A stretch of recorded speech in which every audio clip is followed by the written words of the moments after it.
with 25 compelling shows covering current affairs, sports, business, music, and lifestyle. We deliver an engaging Pan-African audience ready to connect, invest, and act. Multi-award winning, internationally recognized, digitally accessible across the globe. When Africa speaks, the world listens, and Channel Africa makes sure of it. For business, for culture, for Africa. Partner with Channel Africa because Africa's voice is the future. Africa is a story, a living, breathing, ever-evolving masterpiece. And for over 5 decades now, one voice has told it like no other. Channel Africa.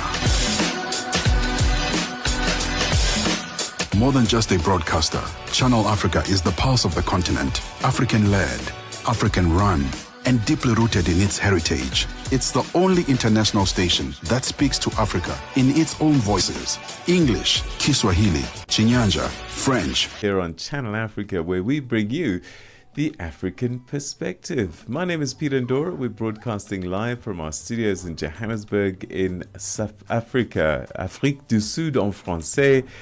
Good morning, Asanda, Beda. And my name is Asanda, Beda. Thank you so much for joining us. We are happy you are with us for the next 3 hours. We'll be bringing you all you need to know about what's happening on this lovely continent of ours, Africa, as well as around it. Of course, lots coming up in this hour. We'll be looking at Guinea gearing for December elections, and also suspected insurgents being killed by suspected insurgents killing 5 Nigerian soldiers in the country's northeastern border state. It is Thursday, it's the 15th of May, officially halfway through the month. That is amazing. May. And we are going to go to the last half of the month in 15 days of the year already. I mean, I remember doing my New Year's resolutions, which I must look at again. You need a review. Exactly. Let's get our news, though, and we'll get into our program in just a bit after Jwalani Tulo gives us those details, and then Fikile Lingwati will follow her with the sports headlines.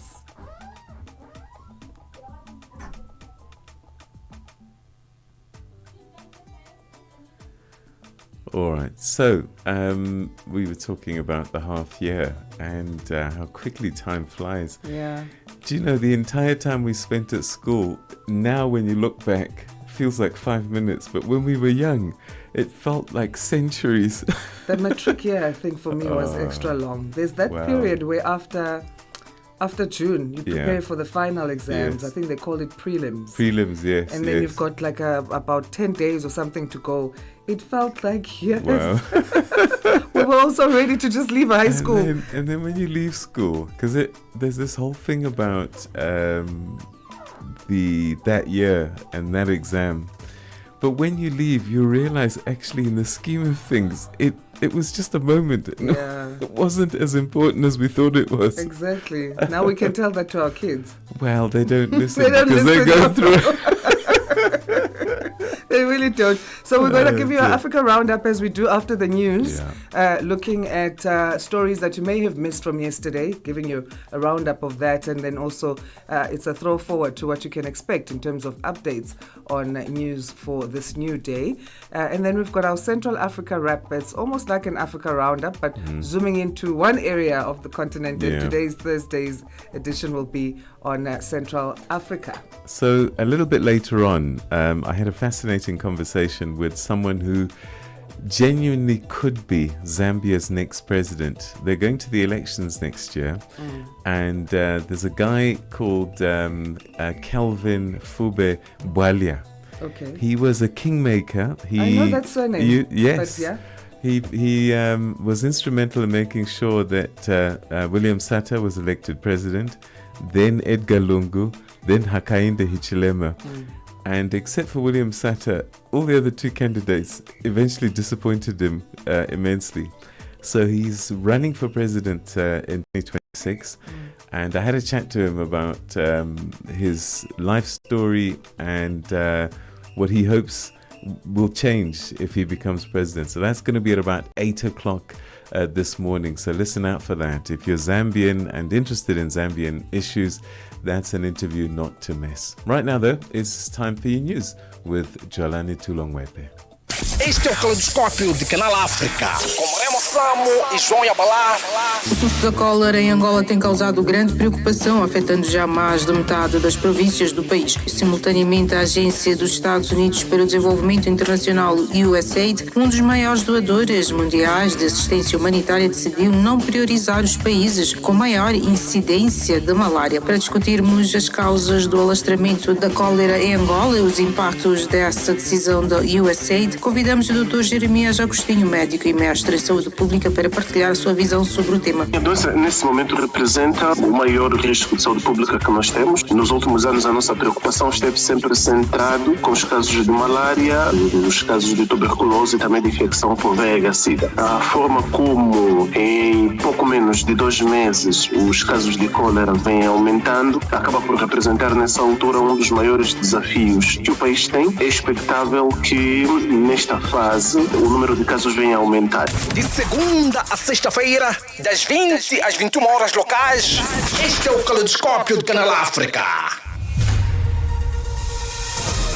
SABC News. The African Perspective.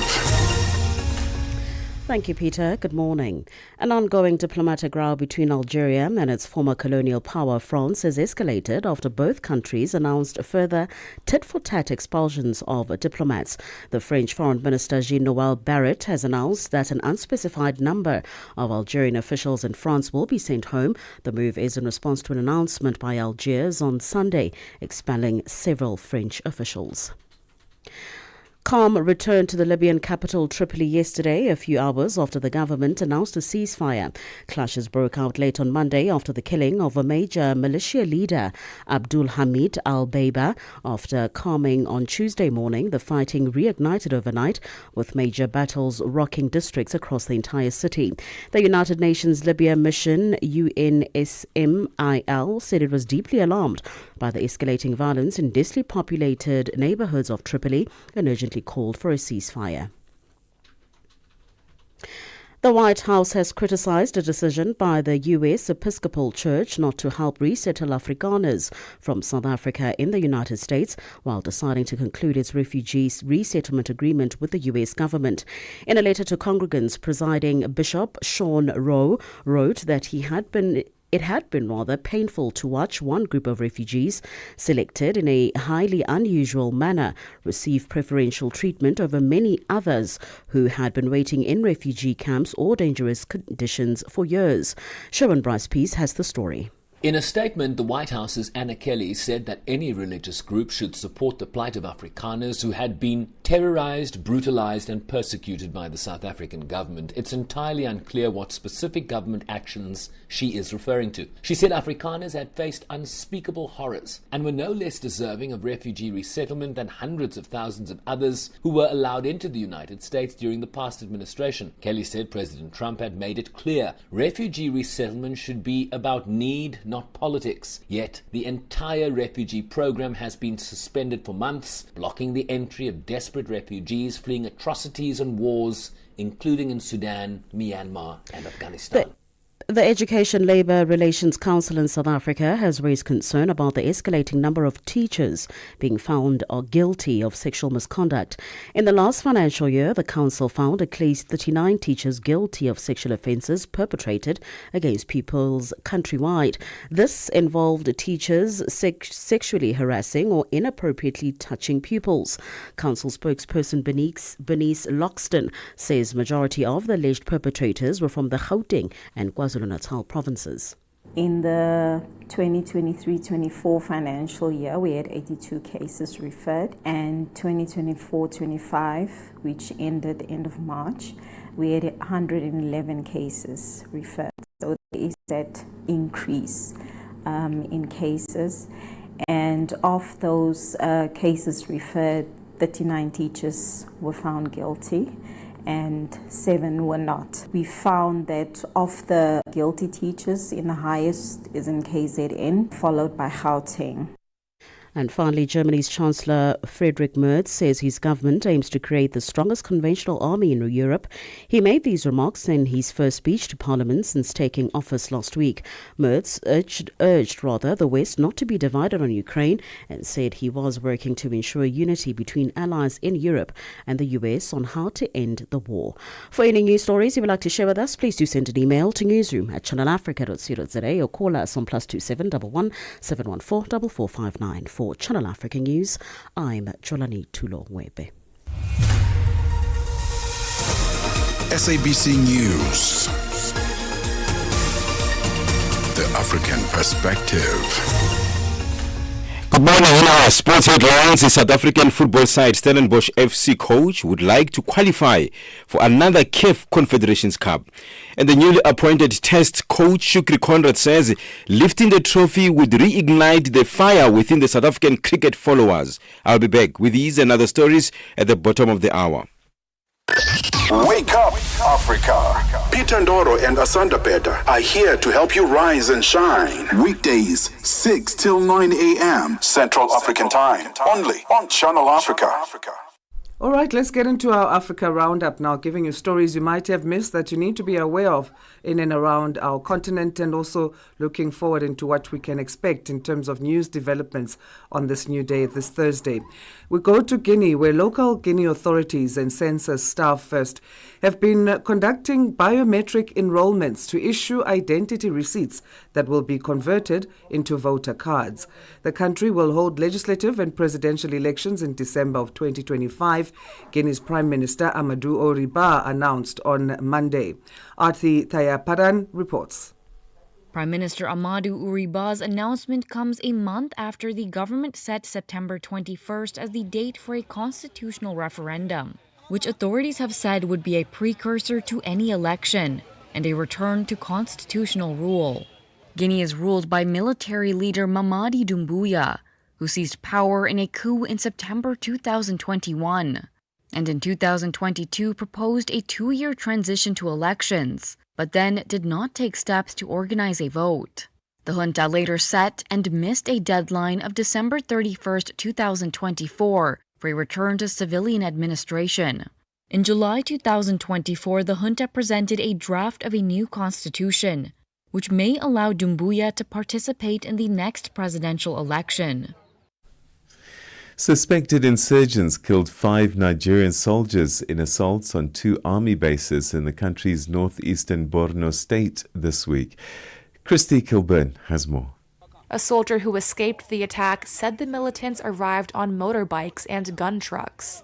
The Nigerian troops retreated to the larger 24 Task Force Brigade in nearby Dikwa district, where they regrouped and launched a counterattack that retook the base, said the soldier, who declined to be named for security reasons. Less than 24 hours later, suspected insurgents carried out assaults on the 24 Task Force Brigade, as well as the Army's 3rd Battalion base. Nigeria has grappled with an Islamist insurgency for over 15 years. This year has seen a surge in attacks by Boko Haram and its offshoot Islamic State West Africa province in Borno, the heartland of the militants. The testing and monitoring of HIV patients across South Africa has dropped since the United States cut aid that funded health workers and clinics. Pregnant women, infants, and youth are most affected. Previously unpublished government data shows. The US was funding 17% of South Africa's HIV budget before President Donald Trump's cuts. That paid for resources like, for example, the salaries of 15,000 healthcare workers under the US President's Emergency Plan for AIDS Relief, or PEPFAR. Those healthcare workers carried out tests and counselling and followed up with patients. PEPFAR funding also supported NGO-run clinics, which have now closed. Having frozen many foreign aid programs, Trump has reinstated some life-saving assistance, including parts of PEPFAR. But he's also targeted South Africa specifically, cutting all funding to the country via an executive order in February. Sean Combs, otherwise known as P. Diddy's ex-girlfriend Cassandra Ventura, a rhythm and blues singer known as Cassie, testified at the hip-hop mogul's sex trafficking trial, telling the jury that he would often beat her, leaving her with black eyes and bruises all over her body. Freddie Joyner has more. The R&B singer testified that her music career began to suffer as she increasingly spent her time participating in days of drug-fueled sex parties known as freak-offs organized by Combs. Ventura said she began taking part in the freak-offs to please Combs and continued for over a decade because he blackmailed her with videos of the encounters, adding that the performances could last 1.5 to 4 days. She said the freak-offs became a job where there was no space to do anything else. 55-year-old Combs has pleaded not guilty to 5 felony counts of racketeering conspiracy, sex trafficking, and transportation to engage in prostitution. If convicted on all counts, he faces a mandatory minimum sentence of 15 years and could face life in prison. And finally, Jose Mujica, the one-time gorilla and later president of Uruguay, who drove a beat-up old VW Beetle and enacted progressive reforms that carried his reputation well beyond South America, has died at the age of 89. Siaki Jasny reports. Mujica was known for a humble lifestyle and progressive reforms that earned him worldwide respect. Nicknamed Pepe, he led Uruguay's leftist government from 2010 to 2015. As president, he was a civil liberty pioneer, legalizing gay marriage and early abortions and supporting legal marijuana sales. Gay marriage and abortions were big shifts in Catholic Latin America, while his marijuana stance was almost unprecedented worldwide. He also wore modest clothes and refused to move to the official presidential residence, staying in a suburban home where he kept a flower farm. And that's how we come to the end of today's edition of the Africa Roundup, where we bring you in concise form the stories that played out in the last 24 hours, just to keep you informed and up to date. Well, coming up shortly, Asanda will be zooming in on Central Africa and what's been making the news there. Africa in Song with Chanduko Ligege. So the artist that I just played now went by the name A.B. Crystal. So A standing for Alfred, B for Benjamin. What's your take on people having 2 names? Is it because maybe you can't decide on a name? I've heard people saying that they are named because of whatever that was happening around. Things are also seasonal. I'm sure now a baby born in the Eastern Cape is called Nama Tarif. You see now? Or it was born baby when it was, what do you call these things we used to pay for men driving? Nama Itol. Nama Itol, listen.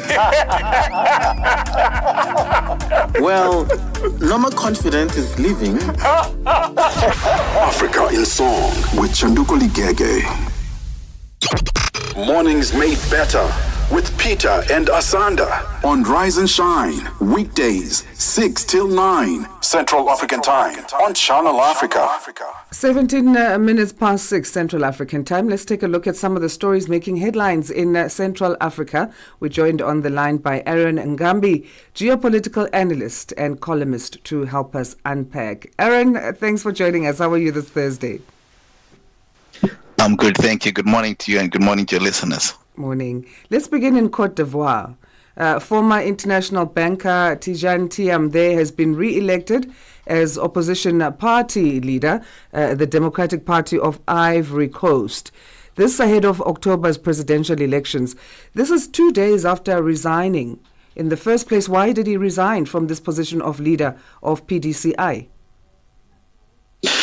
Well, his candidacy has been marked with controversy because he holds dual citizenship. He holds a French citizenship and the citizenship for Cote d'Ivoire at the same time, I think since 1987. And so, according to the Constitution of Ivory Coast, you are not eligible to run for president if you have dual citizenship. Now, for him, he had renounced his French citizenship. I think it was March this year, in preparation to run for the presidency, of course. But it seems like that has been an issue that hasn't gone away, and it's a cloud that has been hanging over his candidature since he declared interest.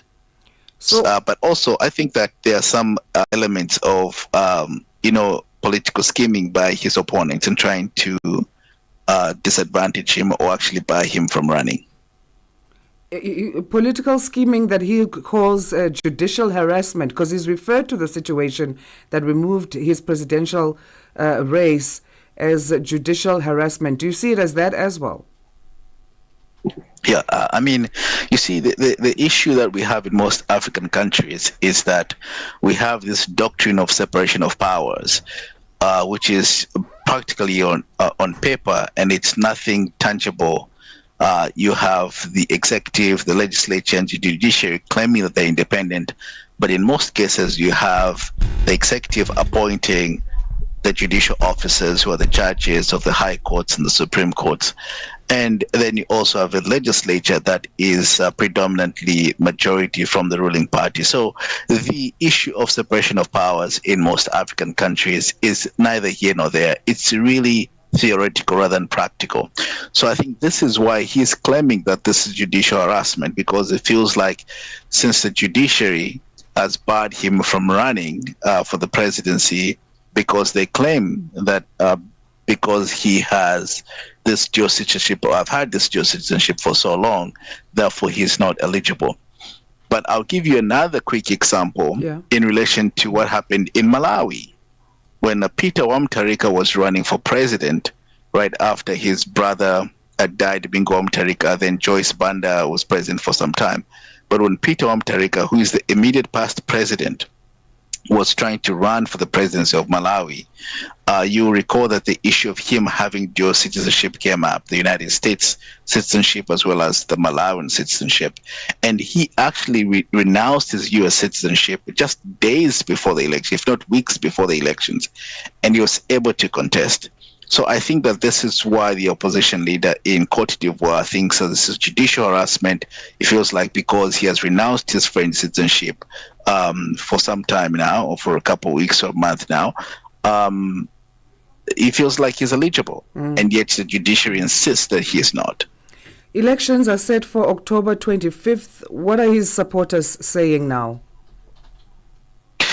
Well, there's also within his within the political party that has chosen him to be the flag bearer, there's also some people that want to challenge him, the people that are questioning his candidacy. But by and large, he has a large support base, and it appears to me that he's supposed to actually give a good run to the incumbent Ouattara if he decides to run again. I think that the opposition can actually win if he plays his cards right. Okay, let's go to the DRC, the Democratic Republic of Congo. Floods have claimed lives there in eastern DRC. What can you tell us? Yeah, the situation in DRC is unfortunate. This flooding happened in Kasaba village, which is in the eastern DR Congo. And the flood has claimed over 100 lives, if not 100 itself. And it is sad because after all the things that the people of the eastern DR Congo have gone through with the fighting and the civil war that's been going on there, unfortunately they have to deal with the flood. But reports indicate that actually the flooded village and the area is still under the Kinshasa government. It is not one of the villages that has been taken over by the M23 or the rebels in the eastern DR Congo. So hopefully the government can quickly move in and intervene. I have not seen whether the government has declared this as a state of emergency as yet, but I would anticipate that could be the situation going forward, and that the government moves in quickly because the situation is desperate and it's dire. Can the government move as quickly as they need to? Is the area now accessible for aid to reach those affected? Well, the government are making every effort to get to the area that is affected, this village, Kasaba village, and I'm well informed that now they're able to get to where this disaster has happened, and so I think that it's just a matter of having other cooperating partners, the international community, to come in and offer this aid that is needed. Still on Congo, public finances are being strained as a result of ongoing fighting there against the M23. So this is according to the IMF. But is it a surprise? No, it's not. It cannot be a surprise because what has happened is that we heard that the government in Kinshasa has increased the salaries for soldiers and policemen in the DR Congo so as to boost morale. We have seen that the budget has had to be adjusted so that there is more funding for security in the country. And so you can anticipate that in a situation like this, there are measures that the government has to take place in order to provide funding to the Eastern DR Congo to put troops, on the front lines and be able to defend the territory of the Congo. And all of this has had an impact in terms of how the budget has been restructured. It has had an impact on how much money has gone into this fighting that's been going on for so many months now, since the beginning of this year. And do we know the time period that the IMF has been monitoring the revenue streams or the budgets in the country? Well, the IMF program for the DR Congo has been under negotiations for some time now, but we do know that in particular in relation to the civil war in the Eastern DR Congo and how much funding has gone into that war and how much budget allocation has gone into that specific area, I believe that the IMF has been watching the situation since the beginning of this year. What about public servants' salaries and even soldiers, especially because as it seems fighting is ongoing there as a result of finances being strained in the DRC? Well, like I mentioned, there's an issue of trying to boost the morale of the soldiers as well as the policemen, not only in the Eastern DR Congo but across the board. And the situation is such that the government has had to increase its wage bill so that they can accommodate more money and they can give soldiers more salary so that this war, as long as it goes on, the fighting of the civil war, as long as it goes on, the soldiers are able to be up to the task with the policemen and other security wings. So that is what's been going on in terms of civil service funding. Right. Let's move to Zambia now, where the country has issued a warning to diplomats after the U.S. has revealed some theft of aid. From where do these concerns come from? Okay. Well, the United States has been one of the major donors and funders of aid to Zambia, especially in the health sector. Since 2001, towards the end of 2021, when the new government came in of President Hakainde Hichilema, the American ambassador has disclosed that the U.S. has been watching since end of 2021 to 2023. They've been watching how this money that they give Zambia or allocated to Zambia for health services, health delivery services, has been mismanaged, but also the drugs that the U.S. sends to Zambia for free, the drugs for malaria, tuberculosis, and HIV and AIDS, find themselves on the market, find themselves being sold by pharmaceuticals. So this is something that the U.S. ambassador to Zambia revealed, that they've brought this to the attention of the Zambian government for the past year. They've had several meetings, but there's not been any kind of action to correct these deficiencies or these iniquities. Therefore, the position that the Americans have taken is that they will withdraw $50 million funding for such programs beginning next year. And so this is a message to the Zambian government from the U.S. that we will not have anything to do with this regime in terms of supporting, in terms of aid, until the regime puts their house in order. Who knows when that would happen? Even though the Zambian government has already reacted to that statement by a few ministers making statements, including the Minister of Health, Home Affairs Minister, as well as the Minister of Foreign Affairs. whatever they've said, by and large, they have not refuted to the fact that this has been concerns that has been raised by the Americans for some time now. Has anyone been named as in the diplomats on the Zambian side who could be involved? No. No one has been named in terms of diplomats. The Minister of Health threw some names around of the obvious individuals, one of them who is the director of an agency in the Ministry of Health called ZAMSA. Now, ZAMSA is the agency that is responsible for the procurement, the storage, and the delivery of drugs. And so the immediate past Director General is being investigated by the Anti-Corruption Commission for some sort of allegations. Therefore, he has been mentioned and a few other individuals. And the Zambian government is pointing to that as one of the corrective measures that they are taking in order to put their house in order, or in response to the allegations by the Americans. However, the Americans, they're trying to paint this picture that the Zambian government has done nothing since last year, since they brought these revelations to them. They've done nothing. And also the Americans making it seem like they are just not able to work with this government because of lack of listening. And that's the thing. One wonders now what it will mean for respect between the two countries in terms of diplomatic relations. But we'll leave it there for today, Aaron, and thanks again for your time. Thank you. Thank you for having me. Have a wonderful day. You too. Thanks so much. Aaron Ngambi is geopolitical analyst and columnist, giving us some of the stories to look out for in terms of making headlines in the Central Africa region. It's 6:30 Central African time. Let's say good morning to Dwelane Tulo Mwepe with news headlines. SABC News. Headlines.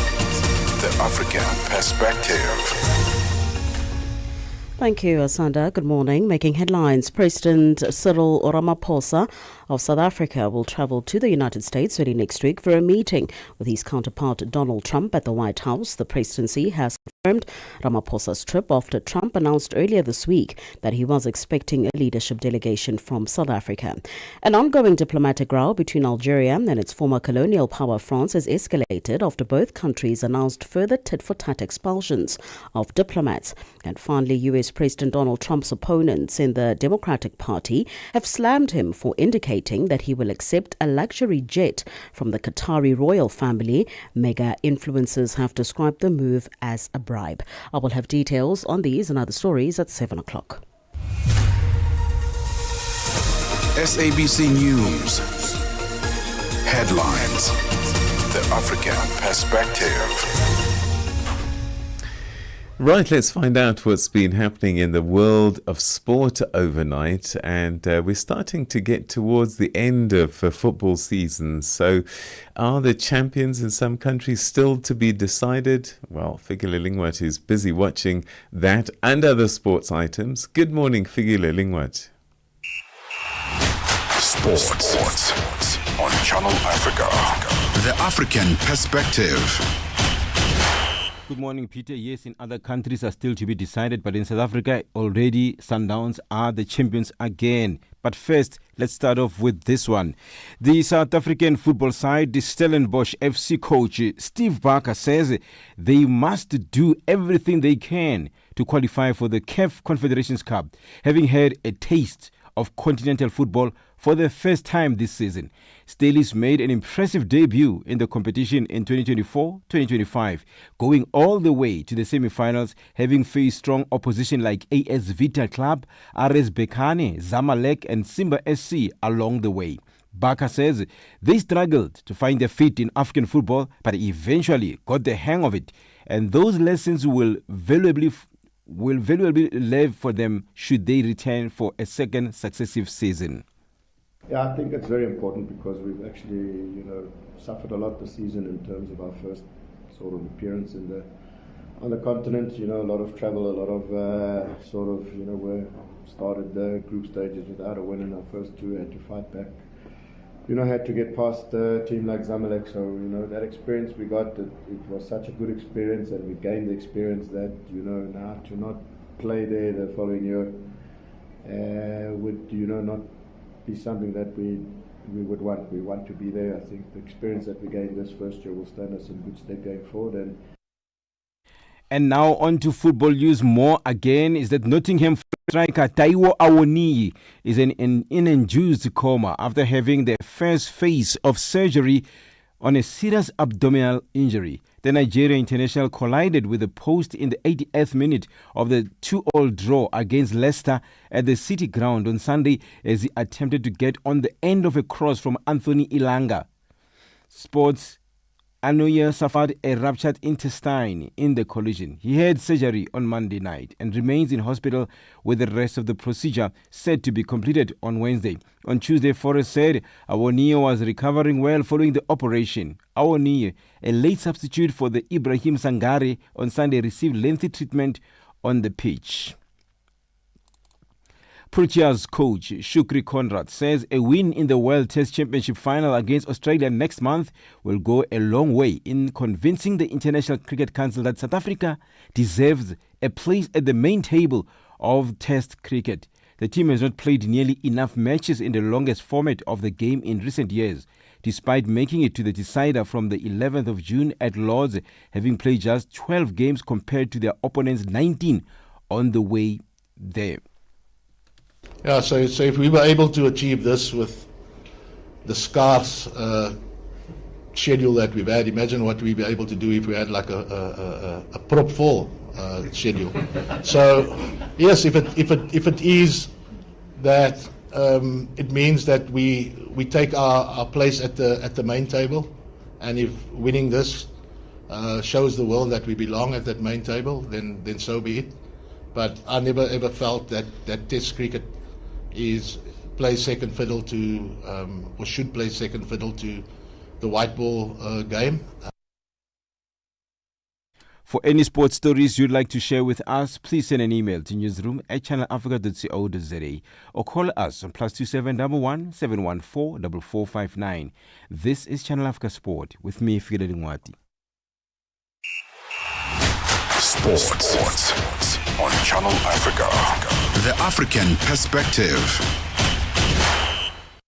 Mornings made better with Peter and Asanda on Rise and Shine. I want the Africa that makes every single African proud of the continent and have hope. And there's so much stuff that's going on that's positive. And if we can just lock into that, Namaganjan, everyone is going to get there. Where are we going? Where are we trying to get to? The idea of working together, which is why I'm excited about this new voice. And the new voice is me, Asanda, Beda, broadcast journalist with about 15 years of experience on the radio space. Welcome, Asanda. I've been waiting for you for a long time. Were you waiting for me? I was. Really? Yeah, because for 3 months I was on my own. So be sure to tune in right here on Channel Africa Mondays to Fridays from 6 to 9 a.m. Central African Time. If you want to know about your continent, this is the best place to start your day. Rise and Shine on Channel Africa. Let's find out what's happening in the world of business. A number of vehicle brands being recalled in South Africa, we understand. Well, Tabiso Lehuku will give us details.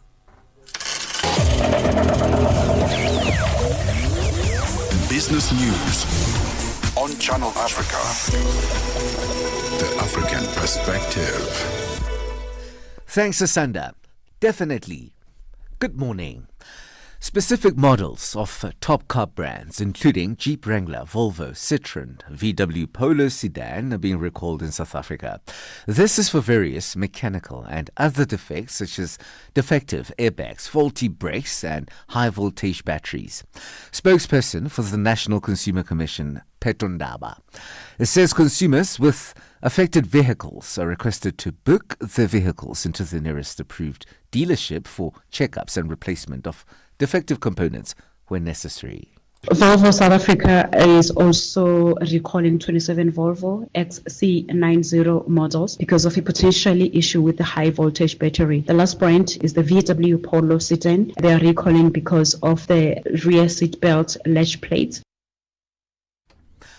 The South African Broadcasting Corporation has reiterated that a viable funding model is needed for the SABC to generate its own revenue.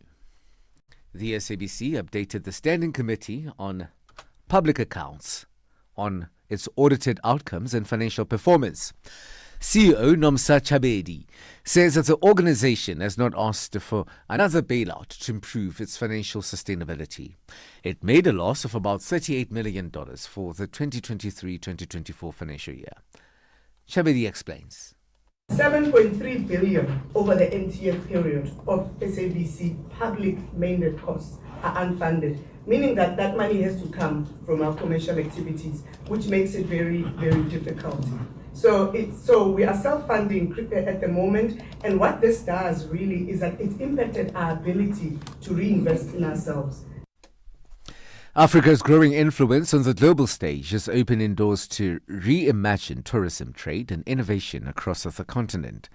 This emerged at the Africa Travel Indaba underway in Durban in the KwaZulu-Natal province, where key industry voices unpacked how technology, policy reforms and regional collaboration can reshape Africa's future. Media entrepreneur and economist Zimasa Vabaza says artificial intelligence is no longer a concept for tomorrow. It is already shifting how people experience travel. So when you look at AI, it's very practical. I'll give you a very simple example. The way that people used to plan their travel in the past was that they would start with a destination in mind and kind of figure it out. You're now able to ask artificial intelligence, based on what you like, what's the next destination I should go to? Based off experiences, budgets, availability, activities that I can do there. Nigeria's Dangote oil refinery has cancelled June maintenance at its 204,000 barrels per day gasoline making unit as it completed planned works during an unplanned shutdown from the 7th of April to the 11th of May. According to shipping trade analytics firm Kepler, during the unplanned outage, the Dangote refinery increased exports of residual products such as straight-run fuel oil, while exports of finished products such as jet fuel and gas oil dropped. Africa Global Logistics, which operates Ivory Coast's main port, plans to invest over $67 million in island logistics over the next 5 years to boost its position as a transport hub and gateway for landlocked West African nations. Regional Director Asta Rosta Cisse says that the company plans to establish operational hubs across Ivory Coast and develop dry warehouses equipped with cooling facilities, as well as operating Abidjan's main port in Ivory Coast, the world's top cocoa and cashew producer. Africa Global Logistics handles shipments to and from landlocked neighbors Burkina Faso and Mali. $1 in Nigeria is trading at 1,000 naira 600. Botswana 13 pula 46. Kenya 128 shilling 305. In Zambia 26 kwacha 48. The BRICS countries, $1 in Brazil is trading at 5 rubles 64. Russia 80 rubles 40. India 85 rupees 8. China 7 yuan 20. And in South Africa, the dollar will cost you 18 rand 30. $1 is trading at 75 pence to the British pound and 89 to the euro. Gold $3,153 and platinum $980. Dollars per ounce Brent crude oil $64.49 a barrel. For any business stories you would like to share with us, please send an email to newsroom@channelafrica.co.za or call us on +27 11 714 4459. For Channel Africa Business in Johannesburg, I'm Tabisolo Hoko.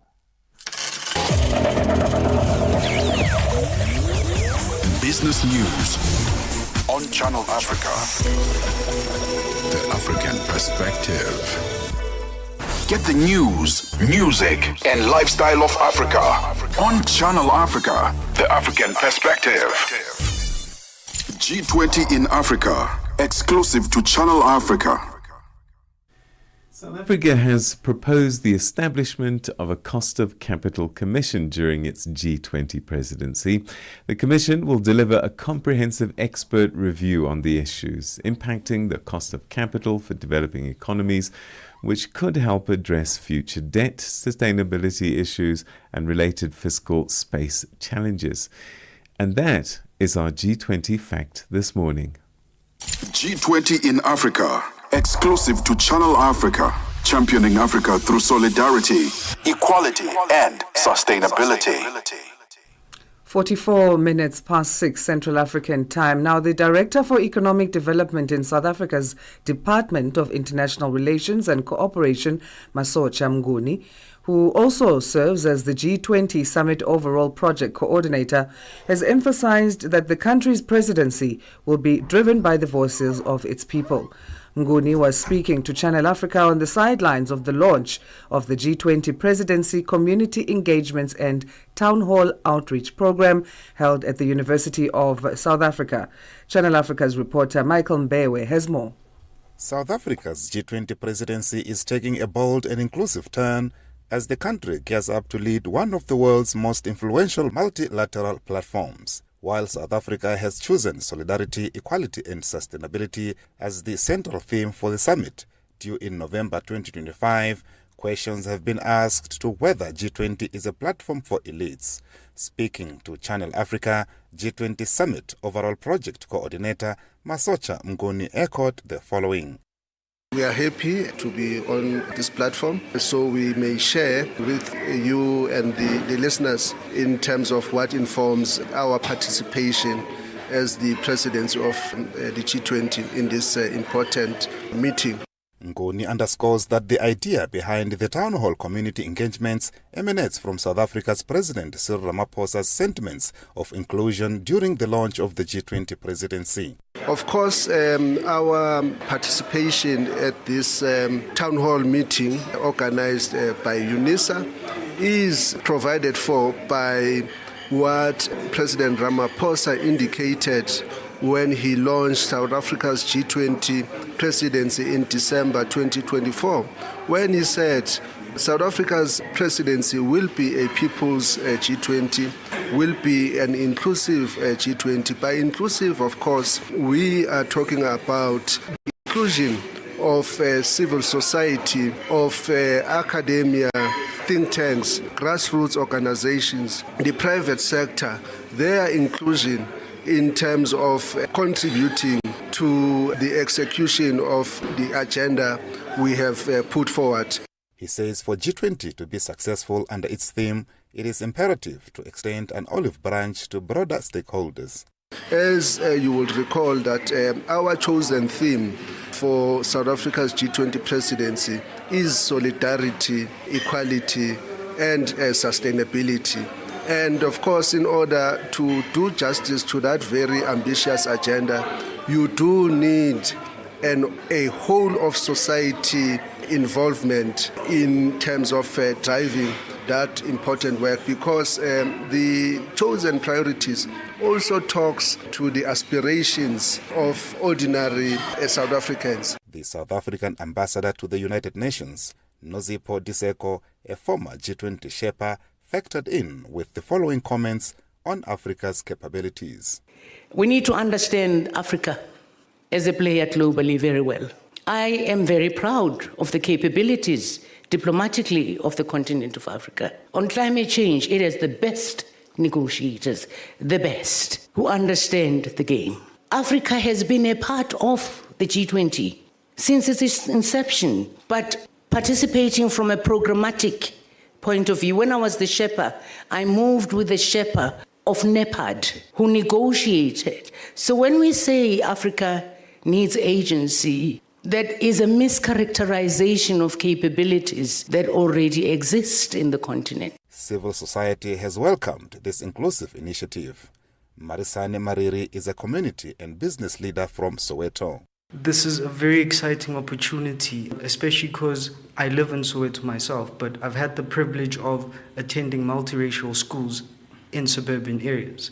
So through that, I've seen where I had better access to opportunities in the suburban areas versus in township areas, right? So this inclusive approach is critical because the majority of our population does live in township areas and in the rural areas.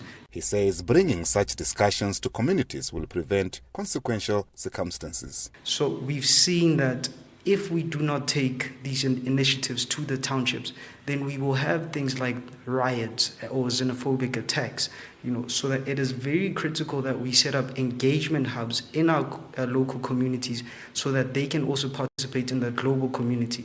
Professor of Political Science at UNISA, Professor Dek Kotse, gave a brief background of the G20 and its intended purpose. Now, those of you who know the G20's history knows that it was formed around about 1999.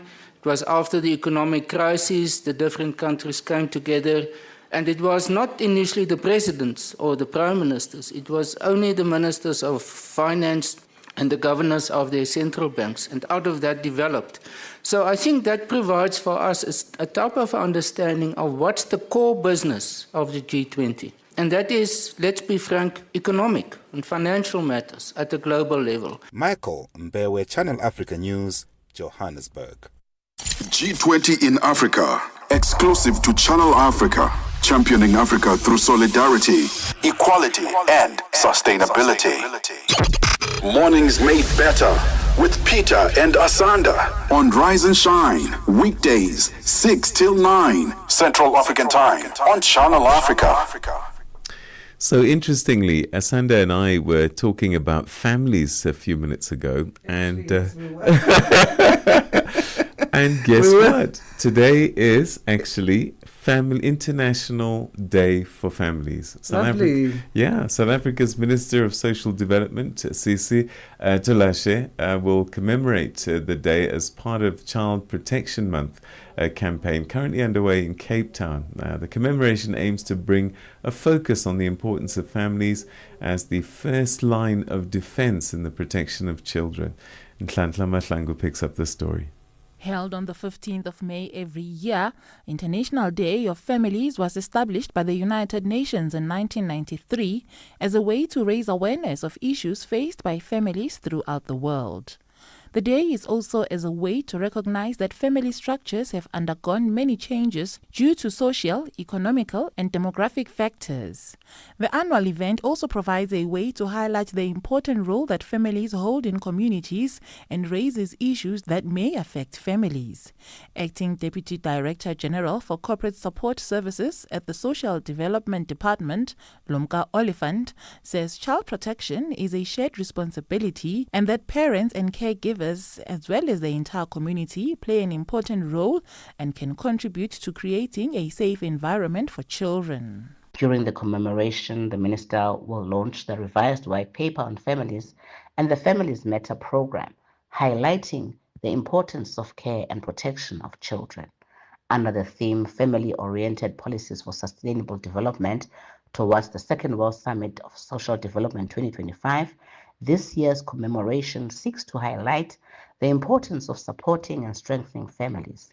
The UN Convention on the Rights of the Child clearly states the role of families towards child protection, and it further mandates government to step in if families are unable to do so. She says the day also highlights the importance of families as basic units of society.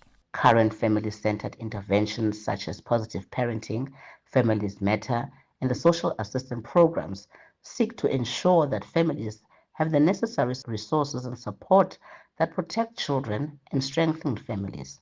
The Child Protection Month is happening while the UN Special Representative of the Secretary General on Violence Against Children, Dr. Najat Majid, is in the country to monitor progress on South Africa's programs to end violence against children.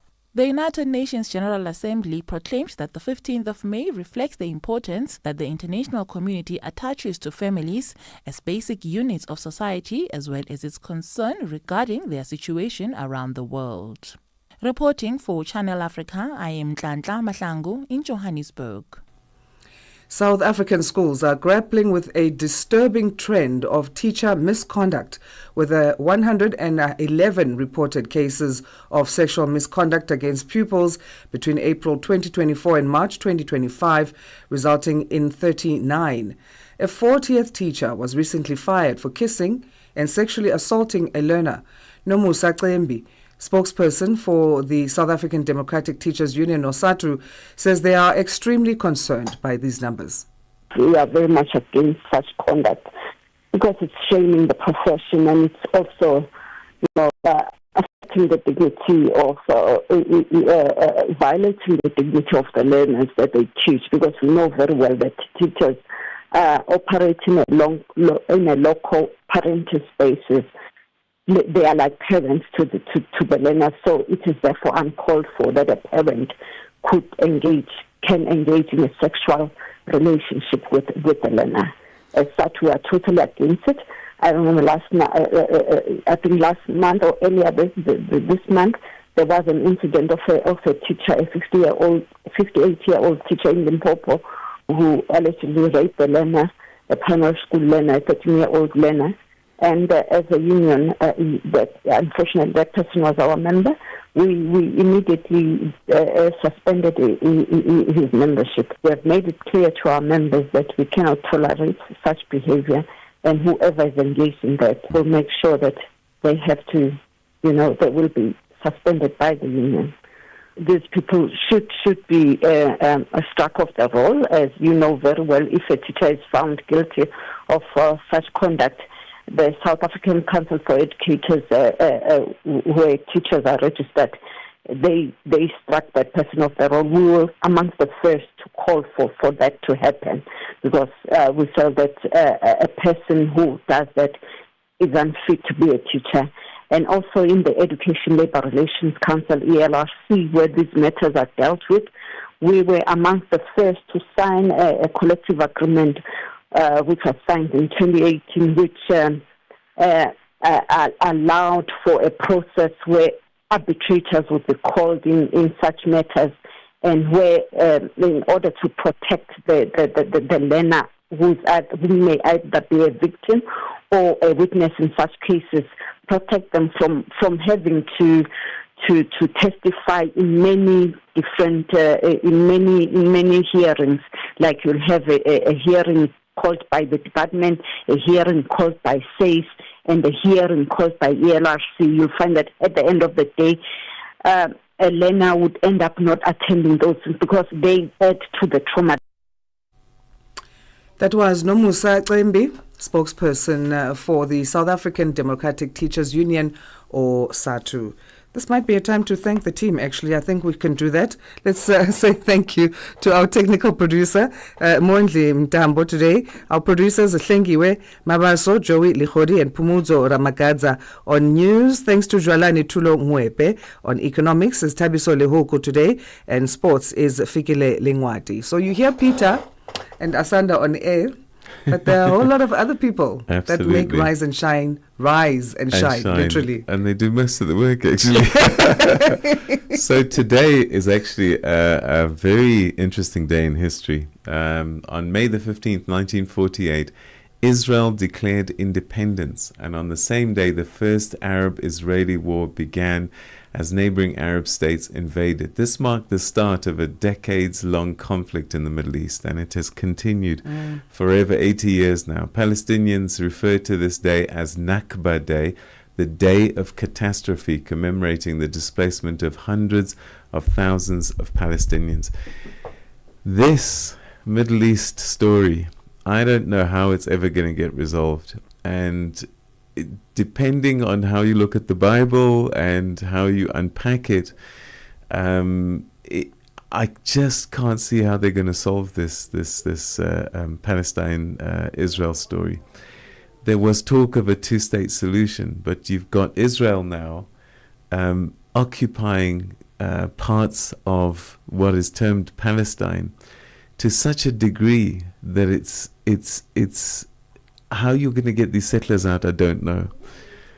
Gaza has been in flames, as we know now, for about 2 years. Thousands of people have been killed, including women and children. And the West Bank has its own issues. I just wonder, such a holy place where Jesus was born, could end up being the center of such conflict for such a prolonged period of time. So today, Palestinians will be thinking about Nakba Day because millions of Palestinians have been displaced and are living in exile, more than 5 million, I think. And yet, if you're Jewish, if you want to go to Israel, you have every right to, and you get citizenship and your life is sorted. If you're Palestinian, you cannot go back to the land of your birth, of your ancestors. And this is some of the disparities, sadly, that this conflict is pouring out. On a positive note, if it is your birthday on this 15th of May, a happy birthday to you. And of course, we are about to enter the second hour of Africa Rise and Shine. Remember, you can speak to us, your questions, your comments. We welcome them on our social media platforms. That's X, Instagram, TikTok. The handles are at Channel Africa 1. You can also find us on Facebook as Channel Africa, as we are live streaming as well. I'm sure you've picked up on our social media presence. On YouTube, we are there as well. On every channel, it seems. Maybe LinkedIn. Yeah. Yes, we're on LinkedIn actually. Yes, we are. Yeah. Same handle at Channel Africa 1. I forgot about that one. Yeah. So literally you can find us everywhere. What's coming up this hour, we'll be looking at the government of Uganda having introduced a bill in Parliament that would allow military tribunals to prosecute civilians. Also looking at the issue of cross-border crimes. A Miko 380 AUV, a vehicle developed in South Africa by a defense company, is expected to assist with this issue of border management. All that and more coming up, of course. Let's get our news first. Here's Jwalane Tulongwepe with the details, and then Fikile Lengwati will bring us sports headlines. SABC News. The African Perspective. Thank you, Asanda. Good morning. South Africa's President Cyril Ramaphosa will travel to the United States early next week for a meeting with his counterpart Donald Trump at the White House. The presidency has confirmed Ramaphosa's trip after Trump announced earlier this week that he was expecting a leadership delegation from South Africa. The meeting, expected on Wednesday, comes amid strained bilateral relations between South Africa and the U.S. This after Trump signed an executive order in February accusing the South African government of discriminating against the Afrikaner minority and opened the door for them in the U.S. He further welcomed the first group of 49 who landed on a U.S. chartered flight on Monday. Shawn Bryce Pease reports from New York. Just over a week after the first group of so-called Afrikaner refugees were admitted into the United States amid claims by President Trump that a genocide against the group was underway in South Africa. His executive order also blocked all foreign aid to the country amid claims of race-based discrimination and allegations of land expropriation without compensation. The visit is also likely to focus heavily on trade and tariffs and the future of South Africa's preferential status in the African Growth and Opportunity Act. The presidency says the two leaders will discuss bilateral, regional and global issues of interest during a visit that provides a platform to reset the strategic relationship between the two countries. Calm returned in the Libyan capital Tripoli yesterday, a few hours after the government announced a ceasefire. Clashes broke out late on Monday after the killing of a major militia leader, Abdul Hamid al-Beiba. After calming on Tuesday morning, the fighting reignited overnight with major battles rocking districts across the entire city. The United Nations Libya mission, UNSMIL, said it was deeply alarmed by the escalating violence in densely populated neighborhoods of Tripoli and urgently called for a ceasefire. An ongoing diplomatic row between Algeria and its former colonial power France has escalated after both countries announced further tit-for-tat expulsions of diplomats. The French Foreign Minister Jean-Noël Barrot has announced that an unspecified number of Algerian officials in France will be sent home. The move is in response to an announcement by Algiers on Sunday expelling several French officials. The Education Labour Relations Council in South Africa has raised concern about the escalating number of teachers being found guilty of sexual misconduct. In the last financial year, the council found at least 39 teachers guilty of sexual offences perpetrated against pupils countrywide. This involved teachers sexually harassing or inappropriately touching pupils. Council spokesperson Bernice Loxton says a majority of the alleged perpetrators were from the Gauteng and KwaZulu-Natal provinces. In the 2023-24 financial year, we had 82 cases referred, and 2024-25, which ended end of March, we had 111 cases referred. So there is that increase in cases, and of those cases referred, 39 teachers were found guilty and 7 were not. We found that of the guilty teachers, in the highest is in KZN, followed by Gauteng. US President Donald Trump's opponents in the Democratic Party have slammed him for indicating that he will accept a luxury jet from the Qatari royal family. MAGA influencers have described the move as a bribe. They say it's an example of the high-level corruption that Trump himself has consistently promised to root out. Trump is continuing his tour of the Middle East. Yesterday, he was in Qatar, where he signed a series of deals, including a huge order of Boeing planes. The BBC's Sarah Smith has more on Trump's gift. Naked corruption has been described as by some of his critics back in the United States, because people are worried that even if, the United States doesn't have to pay for this jet, what is the quid pro quo? What will the Qatari government expect in return for handing over a $400 million aircraft for Donald Trump to use for presidential travel? And one that people are very, very worried not only carries a kind of taint of corruption or bribery about it, but that might actually affect United States policy. For all more stories you would like to share with us, please do send an email to newsroom@channelafrica.co.za or call us on +27 11714 4459. For Channel Africa News, I'm Jolani Tulo Mwebe. SABC News. The African Perspective. In our sports headline, Carlos Alcaraz has booked his place into the ongoing Italian Open semi-finals. And Team South Africa's medal-winning relay athletes have touched down at the OR Tambo International Airport to a hero's welcome. I'll be back with these and other stories at the bottom of the hour. Start your day informed, inspired, and entertained. Asanda and Peter bring you Rise and Shine. Weekdays, 6 till 9 a.m. Central African Time. Hey guys, question. Have you thought about what happens between 9 o'clock until midday, Saturday and Sunday? Well, it's me. Those that know me call me the fun police, and I'm that girl, that voice on your radio. My name is Pule Mulebadzi. I'm all about the finer things in life. Where to go, what to wear, who to see, and ultimately what to do. We aspire to bring you the best in travel, entertainment, with a dash or maybe a dose of laughter. And then of course we switch things up a bit when we look at technology.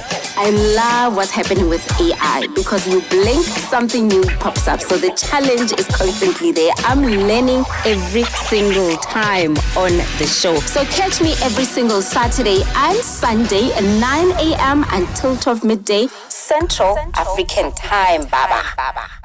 A fresh morning, a fresh perspective. Stay tuned to Rise and Shine on Channel Africa.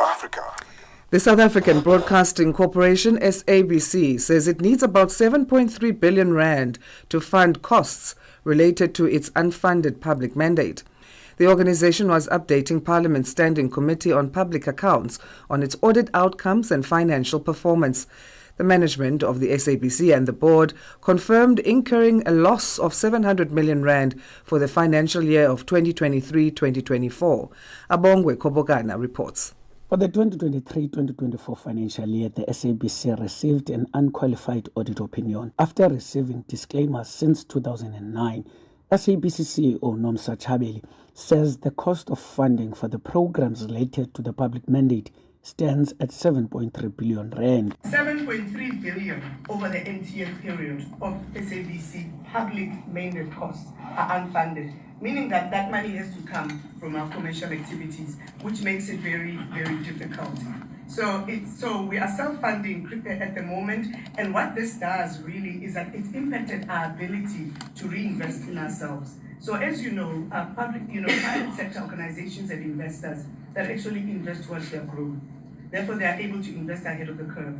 That is not the case with the SABC. So what has happened, because we are literally taking from OPEX to fund CAPEX expenditure. The CEO highlighted the importance of the finalization of the SABC funding bill. When the SABC is pushing, for example, for the resolution of the SABC bill, it's because the matter has become quite urgent. And I think it's critical for me to talk to that, because the current funding of the SABC is unsustainable. It would be remiss of me not to say that. We've spoken about the competitiveness in this industry, whereby there's new competitors that have entered our market, and we are genuinely unable to compete at the speed of change with our current funding, because it requires some serious investments for us to be able to actually be present and play a role when it comes to the new audiences that we are seeing. Chabeli says the organization has never asked for another bailout in order to sustain its financial position. And currently, as I spoke earlier, is that our funding model is such that we have to be commercially competitive. So we currently are getting 4% in the form of a grant via the DCDT. What the SABC is asking for and really our rallying call is not a grant, is not a bailout. We genuinely are not in the market for a bailout. But what we are asking is that the SABC must be funded in order to deliver the public mandate. This is not unique to the SABC. Globally, public broadcasters around the world are funded. It's not unique to us. And the deputy chairperson of the SABC board, Novoyiso Paki, agreed with Chabeli. The SABC, I need to first to contextualize that, yes, the SABC can survive without a bailout. However, this needs to be contextualized in the sense that any person that runs a company, a shareholder, has a responsibility to plow back into that company in order for it to function. The SABC, that's why from our side we've been looking at alternatives in terms of funding elsewhere. We do recognize that the SABC cannot survive without a government guarantee, right? Because we have to go with that to the market. The CEO has also alluded that the non-availability of an effective funding model for the SABC can impact on its integrity in the eyes of the public, including information sharing. In first world countries, the numbers are enormous because there is a recognition of the importance of public service media, especially in a world, if you look at what the World Economic Forum said, is that the number one risk globally at the moment is disinformation and misinformation. We actually play a very critical role because from an editorial perspective, the quality that is required, the most important thing for us is the trust quotient. We can't let go of that. So in our current form, in order to be able to meet the demands of the public mandate, we are saying that the SABC has to be funded. The DG for the Department of Communications and Digital Technologies, Nonqubela Jordan, told the committee that there is no additional funding allocated for the SABC in this current financial year. So there is no additional allocation apart from what has been in the allocation, which is mainly for news, for Channel Africa. Yes. However, okay, no, so not for news, it's for Channel Africa, just to be accurate. However, Honorable Member, if I can just indicate that through the SABC amendment bill, we are actually looking at this particular matter of the revised funding model for it, whether or not it will replace the TV license. So I firstly want to indicate that there is an element with regards to the TV license and the compliancy for it. Chairperson of the committee, Songezo Zibe, says he believes that both Parliament and government have a responsibility to address the SABC funding issue urgently. What I hear at least some of the members saying is that we need to make a decision, and the decision from a policy perspective that needs to be made by both the government and by Parliament either the SABC gets the capital, access to the capital it needs, or we narrow its mandate. We cannot have things both ways. We cannot. That's the long and the short of it. Let's not beat around the bush. I think the number for the unfunded mandate is about 7.5 billion, and that is in the current year. And that 7.5 billion means there are things that you are either not doing or you're taking money from other critical areas of the institution. That is going to collapse in on itself. Peace. Chairperson of South African Parliament Standing Committee on Public Accounts, Songezo Zibi, ending that report by Abongwe Kobokana in Parliament. Right, let's take a look at this story now. Still in South Africa, the Milcor 380 UAV, which is a vehicle developed in South Africa by defense company Milcor, is expected to assist with border management in the African continent and therefore assisting governments in dealing with border crime.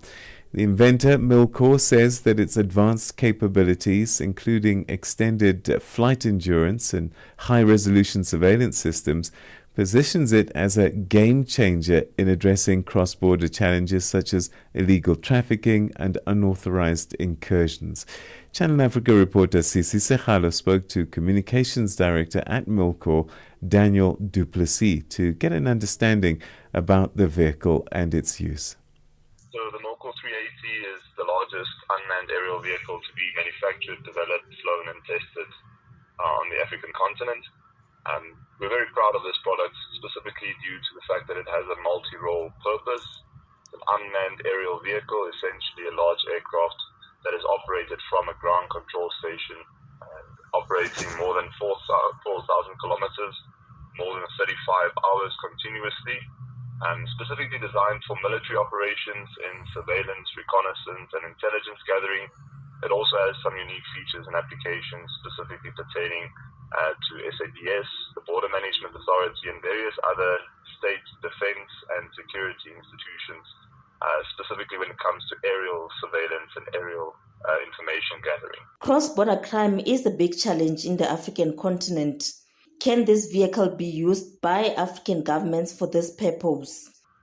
So this aircraft was specifically designed in South Africa for use primarily by the South African government, but also for use by many of the African countries that share similar conditions. For example, we are flying this in really difficult conditions when it comes to temperatures on the ground, as well as cold temperatures up high in the air at altitude where it's flying at, partnered along with crosswind operations as well. So the UAV is designed and manufactured and supported from South Africa, specifically to operate in the African continent predominantly, but it's also available to the world market.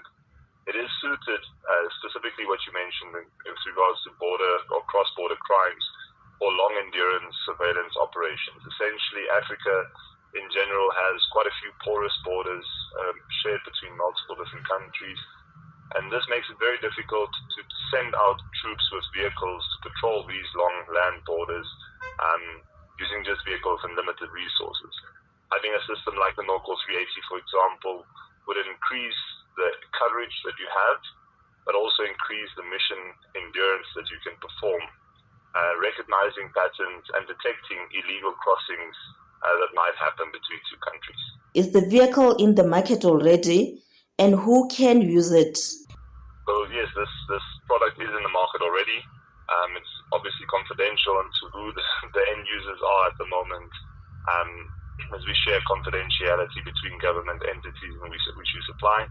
But it's in the market at the moment. It has been operationally used, and it's essentially shares a few benefits when compared to manned aerial surveillance. So, for example, if you take an aircraft outfitted with various different payloads, cameras, and sensors to detect and gather information from the ground, typically a manned aircraft will only be able to fly about 8 hours continuously at a stretch. Milcor 380 essentially allows you to fly for 35 hours, more than 4,000 kilometers, and share that information to the ground in real time.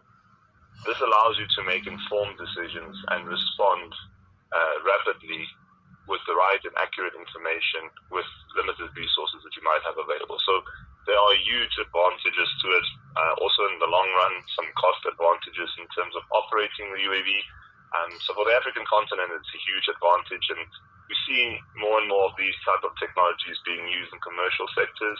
I think Africa is also not unfamiliar with the use of unmanned aerial vehicles on a smaller scale, but this essentially is a game changer for the continent, being one of the only countries now on the African continent to manufacture a medium altitude, long endurance UAV, essentially being used for many different departments within defense and security. Perhaps lastly, in terms of the cross-border specifically, how can it be used? So in terms of border management, this UAV essentially flies for a long period of time. It can be operated from one central location using either relayed line-of-sight communications or beyond line-of-sight communication systems. This allows you to fly in remote areas and essentially relay the information in real time. That's essentially the main advantage. In essence, it allows you to then look at what's going on in the ground continuously, recognize patterns. So if you, for example, have an influx of vehicle thefts flowing in and out of the country, you'll be able to recognize the pattern and determine the modus operandi of criminals doing illicit activities. It's specifically designed to combat most of the border crimes that take place. So these include illegal border crossings, it includes illegal migration, the in and outflow of illicit goods and like drugs and various banned products. It also helps detect and recognize patterns for human trafficking alongside various other illegal activities when it comes to poaching activities, wildlife and migration. Right, that story was that was the communications director at Milcor, Daniel Duplessis, speaking to Channel Africa reporter Sisi Sechalo. Speaking to Channel Africa at the opening of the Global Land Degradation Neutrality Inception Workshop in Sandton on Tuesday, South Africa's Deputy Minister of Forestry, Fisheries and Environment, Bernice Swartz, called for an urgent and uncompromising action to protect natural resources. In a passionate plea, Swartz emphasized that environmental destruction cannot be justified by poverty or unemployment, warning that no amount of money can reverse the damage done to the land caused by deforestation, mining, and unsustainable development. The workshop, hosted under the United Nations Convention to Combat Desertification, marks a historic moment as South Africa places desertification, land degradation, and drought at the center of its G20 presidency priorities. Channel Africa's reporter Michael Mbewe compiled this report. Multinational corporations are among the leading contributors to environmental degradation in Africa, often using their financial power and influence to pressure governments and exploit communities. Through corrupt collusion with authorities, they secure land use rights that enable unsustainable practices, further accelerating land degradation and undermining local livelihoods. During an interview with Channel Africa, South Africa's Deputy Minister of Forestry, Fisheries and the Environment, Bernice Swartz, asserted that Africa should not commodify her natural heritage while calling for stricter environmental laws. We cannot sell our natural resources, whether it's a tree or anything else. And governments and all governments should put in policies in place which protect the environment. There should be policies which prohibit people from cutting trees. Now, we understand that there are no jobs, but we cannot allow our natural resources to be cut down and put down in the name of people being unemployed. Governments must put policies into place. Swartz said African nations will not be coerced or intimidated, no matter the price. She also recalled the devastating Jagersfontein flooding disaster, which cut many livelihoods in 2022. No amount of money in the world is going to let us in our countries be bullied. Land restoration must be respected by everyone. And we're also not going to allow people who think that money is going to buy away the damage that they've done. Even in South Africa, we've got a case of Jagersfontein. We know that how bad that situation is in the Free State of Jagersfontein. It has left our communities in a dire state. And I am still reiterating that restoration and rehabilitation of land is not going to be negotiable. A classic example is Shell Oil Company, Nigerian subsidiary, which has been implicated in numerous oil spills, some leading to substantial environmental damage. The spills have devastated local communities, resulting in lawsuits, with some reports suggesting that Shell ignored warnings and failed to take adequate measures to prevent and remediate oil spills. Like now, people like Shell, they would go into communities seeing that even the countries are poor.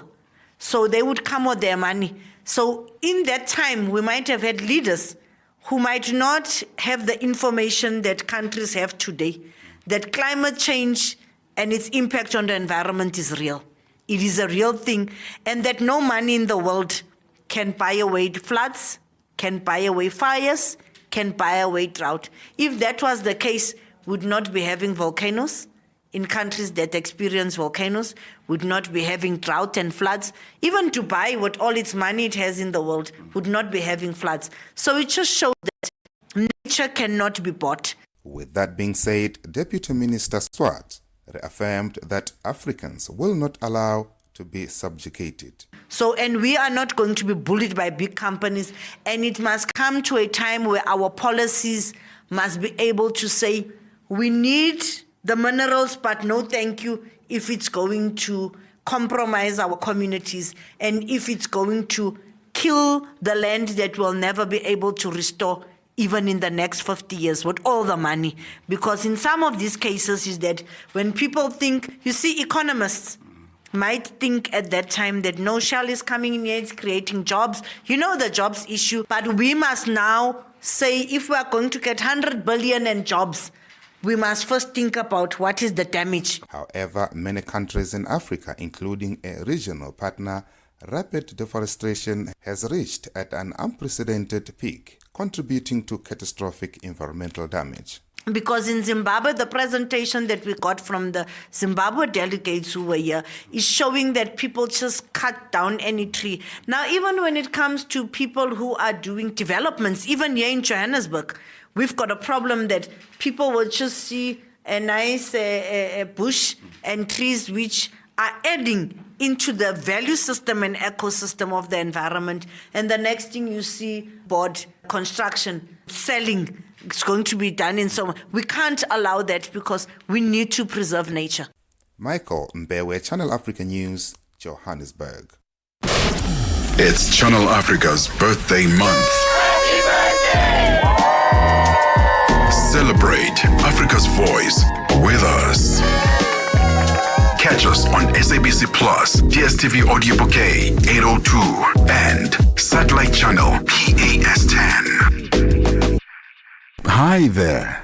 Do you want to elevate your business and give it a voice in South Africa and Africa as a whole? Well, in that case, let Channel Africa make this a possibility. Channel Africa is willing to advertise your business for as little as 30,000 rands or $1,719.18. To get access to these great rates, send all requests to mukwenata@SABC. That's MOKOENATA@SABC. Channel Africa, the African perspective. Bringing you the energy, news, and good vibes to kickstart your day. This is Rise and Shine on Channel Africa. Still to come on Rise and Shine, we have our news headlines with Jwalane Tulongwepe, and then we'll get our sports and economics updates respectively as well. Now, though, Africa's growing influence on the global stage is opening doors to reimagine tourism, trade, and innovation across the continent. At the Africa Travel Indaba in Durban, key industry voices unpacked how technology, policy reforms, and regional collaboration could reshape Africa's tourism future. Our reporter, Lebogang Mabange, has more on the story. As South Africa assumes a leading voice for the continent in global policy circles, Africa's tourism sector is being urged to take bold steps to innovate, integrate, and invest in future-ready systems. Media entrepreneur and economist Zimasa Vabaza says artificial intelligence is no longer a concept for tomorrow. It is already shifting how people experience travel. So when you look at AI, it's very practical. I'll give you a very simple example. The way that people used to plan their travel in the past was that they would start with a destination in mind and kind of figure it out. You're now able to ask artificial intelligence, based on what you like, what's the next destination I should go to? Based off experiences, budgets, availability, activities that I can do there. Artificial intelligence and how it is going to be tuned for the future is going to be the driver of where people go and why people travel. But for Africa to benefit, Vabaza says local tourism businesses must recognize the power of content and storytelling in influencing travel decisions. Content. People are going to be very important. Your little post at a lovely cafe or a coffee shop could go around the world and create almost a new economy for that little space. Now, tying those digitally is going to be very important, because how we package our content as South Africa and Africa is going to be how we are perceived. We now have an opportunity to reshape a lot of how the world sees us, and it starts with us and our little devices. Still, infrastructure and accessibility remain some of the biggest obstacles. Air travel across the continent is expensive and limited, according to Jackie Mabuza, with years of experience in commercial aviation, who says the solution lies in removing the political red tape. From an African perspective, open air skies is very important. And that remains a barrier in connecting Africa as a continent.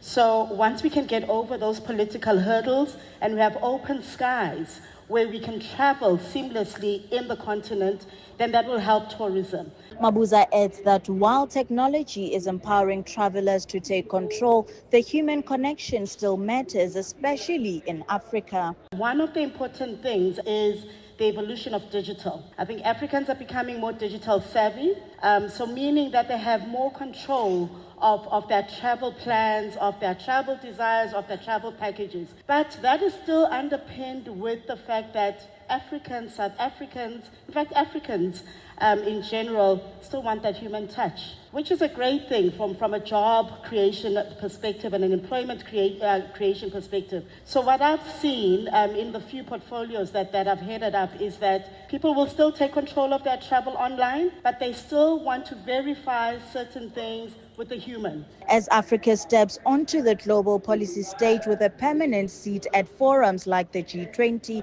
the message is clear. The future of tourism on the continent must be digital, inclusive and connected, both by infrastructure and by vision. Reporting for Channel Africa, I am Lebogang Mabange in Durban, KwaZulu-Natal province of South Africa. Your morning companion with the stories that matter. This is Rise and Shine on Channel Africa. As promised, 7:30 Central African time it is. Let's get our news headlines. Here's Jwalane Tulo Mwepe. SABC News. Headlines. The African Perspective. Thank you, Asanda. Good morning. Making headlines. South Africa's President Cyril Ramaphosa will travel to the United States early next week for a meeting with his counterpart Donald Trump at the White House. The presidency has confirmed Ramaphosa's trip after Trump announced earlier this week that he was expecting a leadership delegation from South Africa. Still in South Africa, the Basic Education Department says it is determined to use a multifaceted approach to clean the system of sexual predators. This after the Education Labour Relations Council found at least 39 teachers countrywide guilty of sexual misconduct perpetrated against learners. And finally, Russian President Vladimir Putin will not travel to Istanbul, Turkey today for direct talks with Ukraine's President Volodymyr Zelensky. Putin has named a delegation that will travel to the talks. I will have details on these and other stories at 8 o'clock. SABC News. Headlines. The African Perspective. Right, let's catch you up with the sports. Here's Fikile Lingwati. Sports on Channel Africa. The African Perspective. We start off with athletics. Team South Africa's medal-winning relay athletes have touched down at the OR Tambo International Airport east of Johannesburg yesterday. The team topped the medals table at the World Athletics Relay Championships in Guangzhou in China last weekend. They won 2 golds and 1 bronze medal across 4 events and were voted best team at the World Relays. This is after 19-year-old Bayanda Walaza, Sinesipho Dambile, Brett Linkwana and Akani Simbine recorded the fastest time of the year in the men's 4x100 meter event, a record of 37.61 seconds to edge out the United States by just 0.05 seconds. Walaza says the gold medal is what they have always dreamt about. For me, I'll say this medal is actually a start of this season for me. It is what we were expecting as a team, and it is what I was dreaming about. Each and every one of us dreamed of being winners. So I believe that this medal is key medal that's gonna make my season much more stronger this year, because I don't see myself as a loser. I see myself as a winner because we won there. So every time where I go now, I know that I have a gold medal in the world athletics, means I'm one of the best in the world. The women's 4x100 meter team, Shelly Nekubuyi, Miranda Kutie, Precious Mulepo and Zenay van der Walt set a new national record and claimed bronze in their event. And female captain van der Walt says her priorities included qualifying for the World Athletics Championships in Tokyo later this year. When I was asked at the pre-camp what are our goals for the World Relays, and I just told them the first main goal is for us to qualify, for the women to qualify and for the mix to qualify, and then the men as well. But for me, being the female captain, the ladies is one of my priorities on focusing on. And now Nigeria. The president of the Nigeria Football Federation, NFF, Alhaji Ibrahim Musa Gusau, says the Nigeria's senior female football team, the Super Falcons, will play the indomitable Lionesses of Cameroon in an international friendly. The match will be played at the newly renovated MKO Abiola Sports Complex, Abeokuta, on the 31st of May and the 3rd of June. The NFF boss also stated that the sports complex would host Burkina Faso, Cote d'Ivoire, Niger, Togo, Benin, Ghana, and Nigeria in a West African Football Union WAFU Under-17 Football Championship in September 2025. And South African football side Stellenbosch FC coach Steve Barker says they must do everything they can to qualify for the CAF Confederations Cup, having had a taste of continental football for the first time this season. Stelis made an impressive debut in the competition in 2024-2025, going all the way to the semi-finals, having faced strong opposition like AS Vita Club, RS Bekane, Zamalek and Simba SC along the way. Let's end with tennis news. Ongoing in Italy, Carlos Alcaraz set up a semi-final meeting with Lorenzo Musetti at the Italian Open with a 6-4, 6-4 win over Jack Draper in the last 8. Third seed Alcaraz, meanwhile, produced what he called one of his best displays of the season to book a last 4 date with the man he beat in Monte Carlo last month. For any sports stories you'd like to share with us, please send an email to newsroom@channelafrica.co.za or call us on +27 11 714 4459. This is Channel Africa Sport with me, Fide Lingwati. Sports on Channel Africa. The African perspective. Ahoy, matey! Captain here to help, right, boys? Set sail with us on a digital voyage like no other. Channel Africa has a treasure trove of awesomeness. That is our website and social media pages. Tell me, why are you here? We want you to be part of our adventure. The winds are changing, Captain. And this time... Imagine a world where curiosity knows no bounds, where entertainment meets enlightenment, and where every click leads to the African perspective. Visit us on our website, www.channelafrica.co.za, or follow us on Instagram or on X at Channel Africa 1. Go on, like us on Facebook at Channel Africa 1. So, spread the word. Tell a friend that Channel Africa's online variety is what they need on the web. Channel Africa, the African perspective. Right, let's find out what's happening in the world of business. Now, here's Tabiso Lehoko with the details.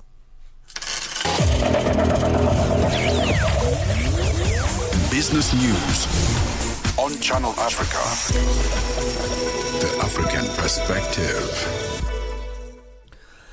Thanks, Asanda, and good morning.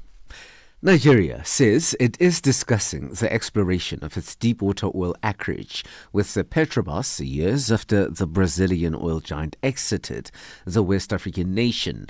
Nigeria's Foreign Minister Yusuf Taga says Petrobras is no longer active in Nigeria but would like to again do business in Nigeria.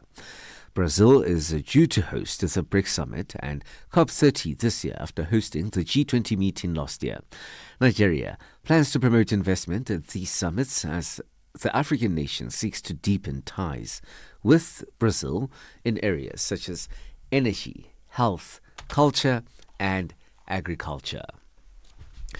A court in Mali will hold a hearing to consider a request made by Mali's military government to reopen Canadian miner Barrick's Luolo Gwonkoto gold mine under provisional administration. Officials say granting the request would represent a major escalation of a dispute between the West African country and the Canadian miner after operations at the complex were suspended in January in a dispute over taxes and ownership. Barrick Mining, previously called Barrick Gold, and Mali's government have been at odds since 2023 over the implementation of a new mining code that raises taxes and gives Mali's government a greater share in the gold mines. Specific models of top car brands, including Jeep Wrangler, Volvo, Citroën, and VW Polo sedan, are being recalled in South Africa. This is for various mechanical and other defects, such as defective airbags, faulty brakes, and high-voltage batteries. Spokesperson for the National Consumer Commission, Petundaba, says consumers with affected vehicles are requested to book their vehicles into the nearest approved dealership for checkups and replacements of defective components when necessary.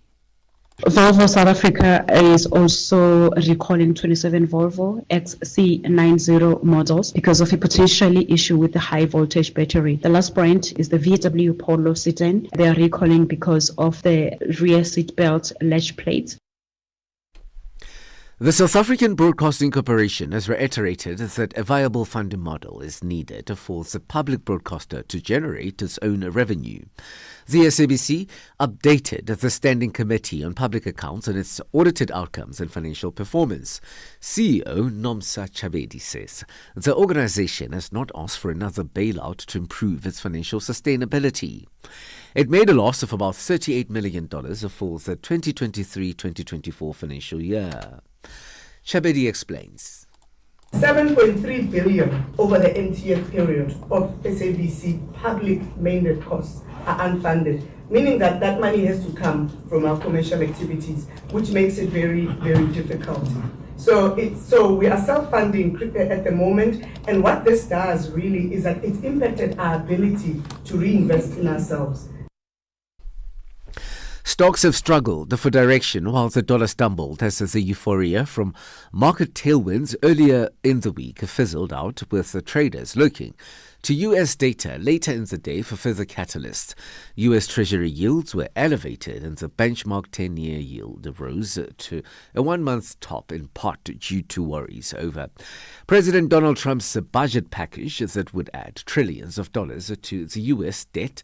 Investors were greeted with a plethora of good news earlier this week from a U.S.-China trade war, a truce to erupt headline-grabbing investment deals from the Middle East during Trump's Gulf tour, in moves that breathed new life into battered global stocks. The dollar in Nigeria is trading at 1,000 naira 600, Botswana 13 pula 46, Kenya 128 shilling 305, and Zambia 26 kwacha 48. The BRICS countries in Brazil, the dollar there will cost you 5 reals 64, Russia 80 rubles 40, India 85 rupees 8, China 7 yuan 20, and in South Africa the dollar will cost you 18 rand 30. $1 is trading at 75 pence to the British pound and 89 to the euro.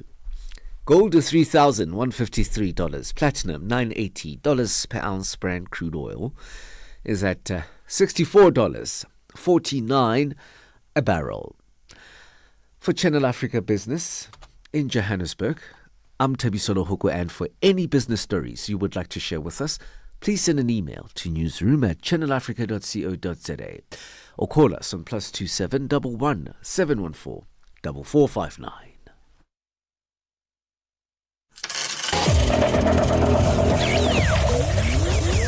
Business News on Channel Africa. The African Perspective. Get Channel Africa on DSTV Audio Bouquet. Channel 802. Mornings made better with Peter and Asanda on Rise and Shine. Weekdays 6 till 9 Central African Time on Channel Africa. U.S. President Donald Trump has arrived in the Qatari capital Doha on the second leg of his Middle East trip after concluding his visit in Saudi Arabia on Wednesday. Qatar has been a key mediator in the Gaza conflict, and Trump's visit there is also being viewed as a critical moment towards achieving another, yet elusive ceasefire in Gaza. The UN's top humanitarian official urged the Security Council yesterday to take action to prevent a genocide in the enclave. President Trump's visit to the emirate comes amid additional controversy after Qatar's royal family offered his administration a luxury $400 million Boeing superjet as a donation that would upgrade the current presidential plane Air Force One. Showan Bryce-Peace reports.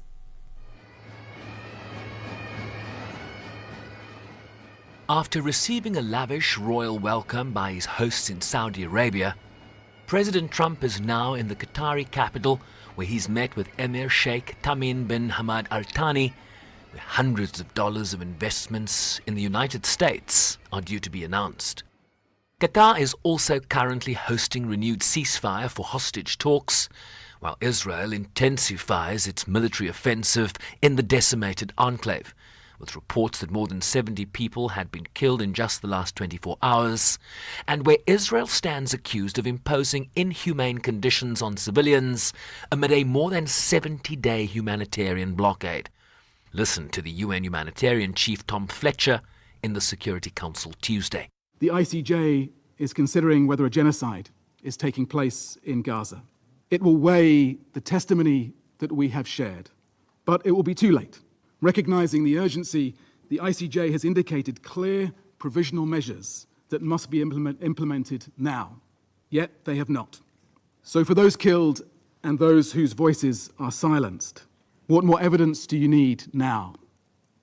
Will you act decisively to prevent genocide and to ensure respect for international humanitarian law? Or will you say instead that we did all we could? Trump's visit also stirring controversy at home over a proposed $400 million plane that the Qatari royal family wants to gift to the US president as a replacement for the current Air Force One, amid national security concerns, as Democratic Senate Minority Leader Chuck Schumer argued. In light of the deeply troubling news of a possible Qatari-funded Air Force One and the reports that the Attorney General personally signed off on this clearly unethical deal, I am announcing a hold on all DOJ political nominees until we get more answers. Trump has railed against the criticism, taking to social media in the early hours of the morning, arguing that the Boeing was being given as a gift to the Department of Defense and not to him personally, further questioning why taxpayers should be forced to pay hundreds of millions of dollars when they could get an updated plane for free. This is what he told Fox News Channel's Hannity while traveling on Air Force One. They said to me, we would like to make a gift. You've done so many things, and we'd like to make a gift to the Defense Department, which is where it's going. And I said, well, that's nice. Now, some people say, oh, you shouldn't accept gifts for the country. My attitude is, why wouldn't I accept a gift? We're giving to everybody else. Why wouldn't I accept a gift? But a Washington, D.C.-based government ethics group says it is concerned.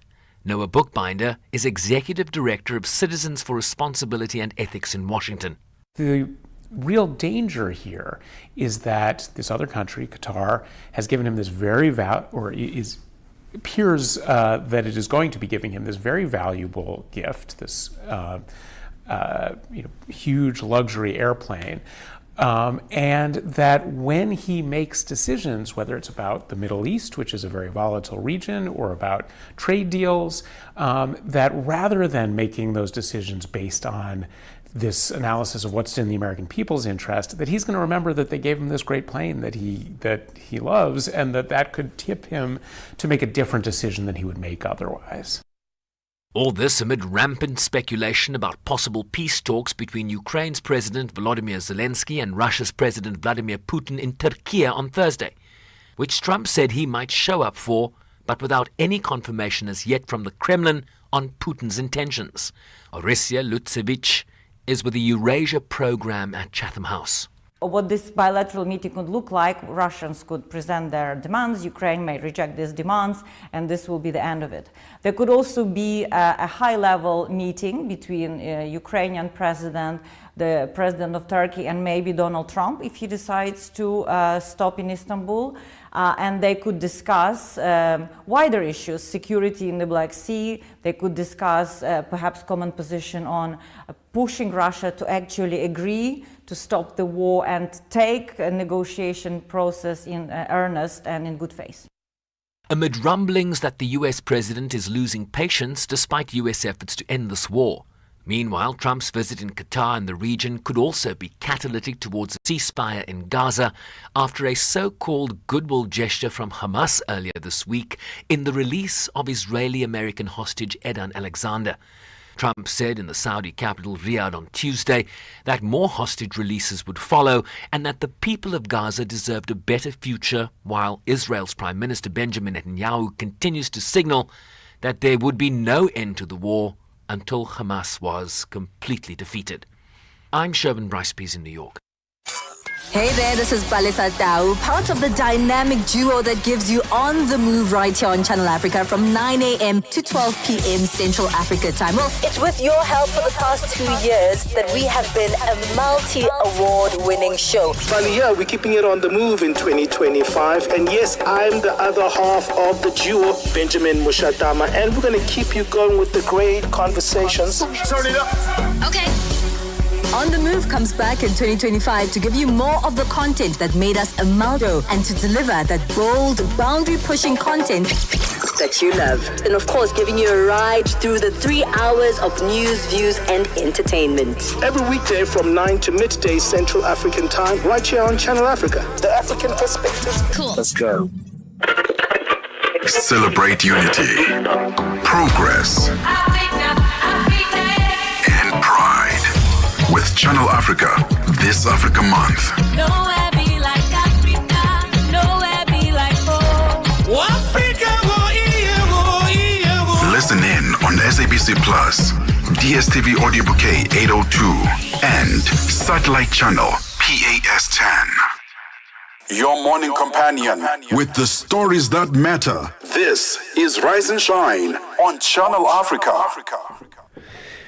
Right, it's 10 minutes before 8 Central African time, and here's some news that's just come in. The International Monetary Fund has pulled the plug on its $175 million extended credit facility with the government of Malawi, and this is a major blow, of course, for the country's fragile economy.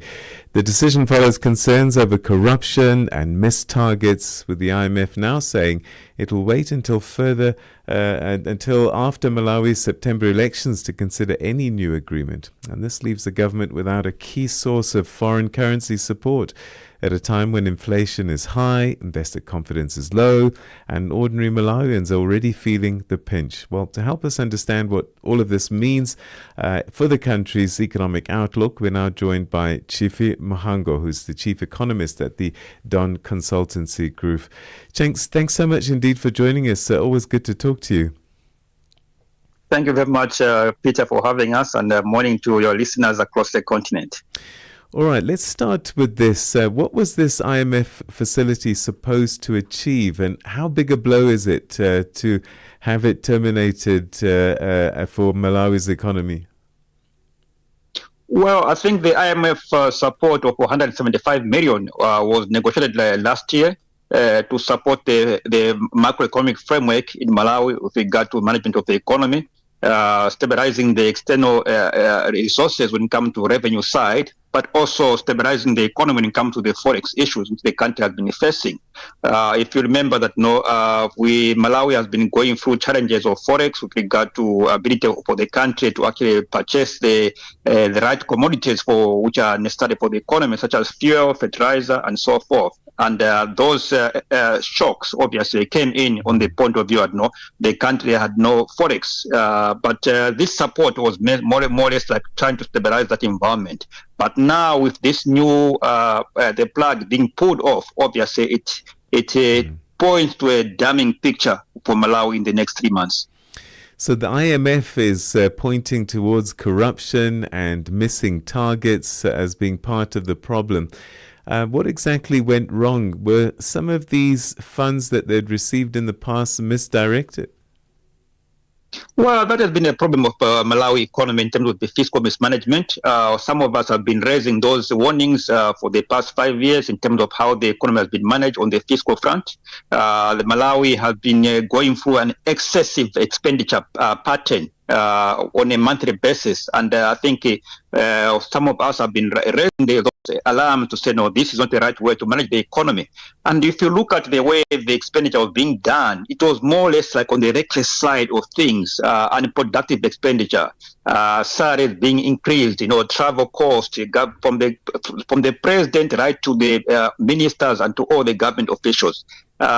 Those have actually been draining the resources which have actually been there to use to support, instead of supporting the economy, they have been used in terms of that element of reckless spending. And obviously when you bring in so many scandals of corruption which have been going on in the country, it raises a little bit of concern. And if anyone who is providing you the funding, surely they will look back and say it's time to reflect. And that's where Malawi has put itself in. The IMF is now reflecting to say, they have got no confidence in this current government. And this, for the first time, the IMF is actually even putting a political undertone in terms of its messaging. So what does the finance minister and the president do? I mean, the foreign reserves now, what little is left is under pressure. And then there's budget planning. How does one navigate these stormy waters? Well, time for recommendations is over. I think some of us have put enough recommendations in terms of what needs to be done.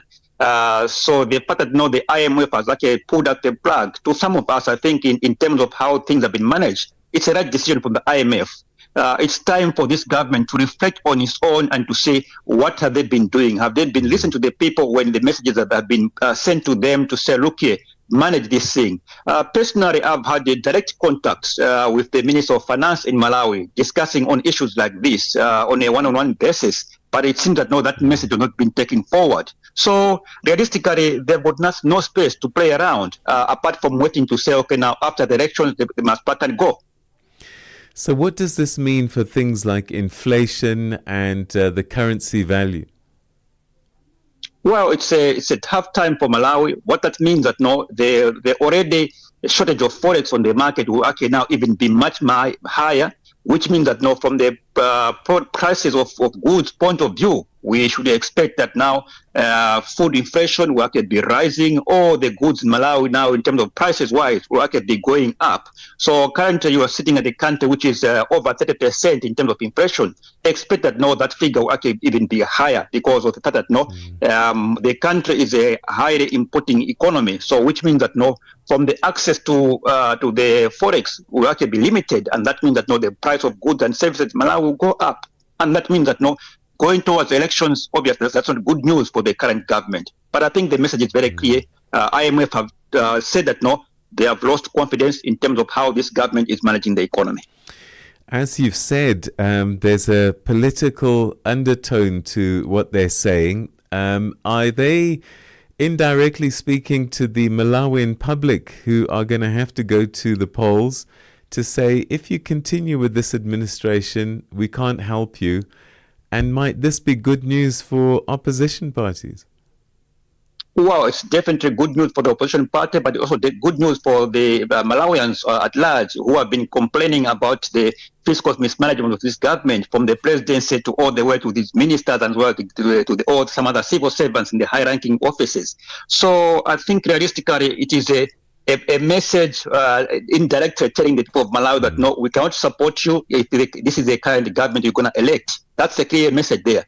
It just fell short of even saying that directly, even mentioning the political party itself. So it is the first time I've been following the events on the IMF in Malawi that no, for the first time they have produced a political statement rather than an economic statement. If we assume then that there might be a change in administration, can the next government fix things? I mean, is it a savable situation? The Malawi economy is very small. The Malawi economy has got people that are capable of managing the country into a better environment. Malawians are people that know when they're given the opportunity to do things right, they will do things right. And I think what has been missing is actually the right leadership to take us forward in terms of managing the economy. It's a very simple economy, which if you compare the economy of Malawi, and it is not even it cannot even surpass some of the municipalities in South Africa here. So that is how simple it is to manage that economy. The question is about political will to do the right things in that country. And I think the political will can only be resolved on a political platform. And the elections are the key element in terms of how these things can be resolved in Malawi. The right leadership with a visionary approach, assertiveness in terms of dealing with issues of corruption and moving forward with the right people in the right positions in Malawi. And that's what we are looking for the country of Malawi. Chief Mahango, we're going to have to leave it there. Thank you so much indeed for coming online at such short notice. Thanks for your time. Thank you very much, Peter. All right, that's Chief Mahango, Chief Economist at the Don Consultancy Group, helping us with this breaking story. The IMF has pulled the plug on $175 million extended credit facility to the government of Malawi. And that's going to have dire consequences, and it may cost President Chakwera his job at the polls. All right, that music that you hear means that it is 8 o'clock. And Asanda and I are going to be looking forward to the last hour of the program. And welcome to it. A good morning to you as we come to you from our Johannesburg studios live in South Africa. You can, of course, catch us on DSTV 802, on OpenView 6 to 8, and on www.channelafrica.co.za. We're also live streaming to you on our various social media platforms. Yeah, coming up in this hour, I'm going to be having a conversation with somebody who thinks he may be the next president of Zambia, Kelvin Bwalia. Find out what his thoughts are on people that he helped to presidency, Edgar Lungu and Hakainde Hichilema. That's all coming up in the next 30 minutes. But first, let's get our news. Here's Jalani Tulongwepe, and then sports headlines with Figile Lingwati. SABC News. The African Perspective. Thank you, Asanda. Good morning. South Africa's President Cyril Ramaphosa will travel to the United States early next week for a meeting with his counterpart Donald Trump at the White House. The presidency has confirmed Ramaphosa's trip after Trump announced earlier this week that he was expecting a leadership delegation from South Africa. The meeting, expected on Wednesday, comes amid strained bilateral relations between the two countries. This after Trump signed an executive order in February accusing South Africa of discriminating against the Afrikaner minority and opened the door for them in the US. He further welcomed the first group of 49 who landed on a US chartered flight on Monday. Shawan Bryce Pease reports from New York. President Ramaphosa will arrive just over a week after the first group of so-called Afrikaner refugees were admitted into the United States amid claims by President Trump that a genocide against the group was underway in South Africa. His executive order also blocked all foreign aid to the country amid claims of race-based discrimination and allegations of land expropriation without compensation. The visit is also likely to focus heavily on trade and tariffs and the future of South Africa's preferential status in the African Growth and Opportunity Act.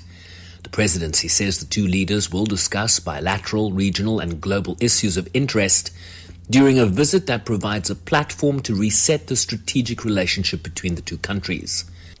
Calm returned to the Libyan capital Tripoli yesterday, a few hours after the government announced a ceasefire. Clashes broke out late on Wednesday after the killing of a major militia leader, Abdul Hamid al-Beiba, After calming on Tuesday morning, the fighting reignited overnight with major battles rocking districts across the entire city. The United Nations Libya mission UNSMIL said it was deeply alarmed by the escalating violence in densely populated neighborhoods of Tripoli and urgently called for a ceasefire. An ongoing diplomatic row between Algeria and its former colonial power France has escalated after both countries announced further tit-for-tat expulsions of diplomats. The French Foreign Minister Jean-Noël Barrot has announced that an unspecified number of Algerian officials in France will be sent home. The move is in response to an announcement by Algiers on Sunday expelling several French officials. South Africa's Basic Education Department says it is determined to use a multifaceted approach to clean the system of sexual predators. This after the Education Labour Relations Council found at least 39 teachers countrywide guilty of sexual misconduct perpetrated against learners. The council says most of the teachers are from the KwaZulu-Natal province, followed by Gauteng. The department spokesperson Elijah Mhlanga says they need more than just vetting. People get vetted. Once they are in the system, then they get involved in criminal activity. So vetting is not a guarantee whatsoever. We need to focus on changing the mindset, remind the adult that they have a duty to protect the young person that is in front of them, that they are supposed to educate, that they are supposed to nurture. Russian President Vladimir Putin will not travel to Istanbul, Turkey today for direct talks with Ukraine's President Volodymyr Zelensky. Putin has named a delegation that will travel to the talks. It reportedly includes seasoned negotiators, but not the president himself. Zelensky earlier indicated that he was ready to engage Putin directly, while US President Donald Trump hinted at making a last-minute appearance at the talks if Putin were to attend. Joey Lehodi has the story. President Trump, who is in the Middle East, suggested that he might travel to Turkey were the presidential talks to go ahead. But the delegation named by President Putin put an end to that speculation. European leaders earlier pushed for a 30-day ceasefire to begin this past Monday, but Putin suggested talks instead and named a delegation that included Presidential Advisor Vladimir Bedinsky and Deputy Defense Minister Alexander Fomin. Zelensky earlier said that were Putin not to arrive for the talks, that it was a final point to indicate that he did not want to end the war in Ukraine. US Secretary of State Marco Rubio is expected to attend the meeting. For any news stories you would like to share with us, please do send an email to newsroom@channelafrica.co.za or call us on +27 11 714 4459. For Channel Africa News, I'm Jolani Tulo Wepe. SABC News. The African Perspective. In our sports headline, the Nigeria's Flying Eagles and South Africa's Amajita will battle it out for the final ticket of the Under-20 AFCON in Egypt. Team South Africa's medal-winning relay team have touched down at the OR Tambo International Airport to a hero's welcome. I'll be back with these and other stories at the bottom of the hour. Wake up, Africa. Peter Ndoro and Asanda Beda are here to help you rise and shine. Weekdays, 6 till 9 a.m. Central African Time. Only on Channel Africa. Uganda's government is drawing fresh criticism after tabling a new bill that would allow civilians to be tried by military courts, just months after the country's Supreme Court declared the practice unconstitutional. The legislation presented by Justice Minister Norbert Mao seeks to reintroduce the use of military tribunals under so-called exceptional circumstances, sparking concerns from opposition leaders, legal experts and human rights groups. Critics fear that this could pave the way for the continued targeting of political dissidents, as has happened in the past with figures like opposition stalwart Dr. Kizza Besigye. Well, to unpack what's at stake and the reaction from across Uganda, we're now joined on the line by Channel Africa's correspondent, Mike Arareng. Mike, thanks so much for joining us. Is this sending shockwaves through Uganda?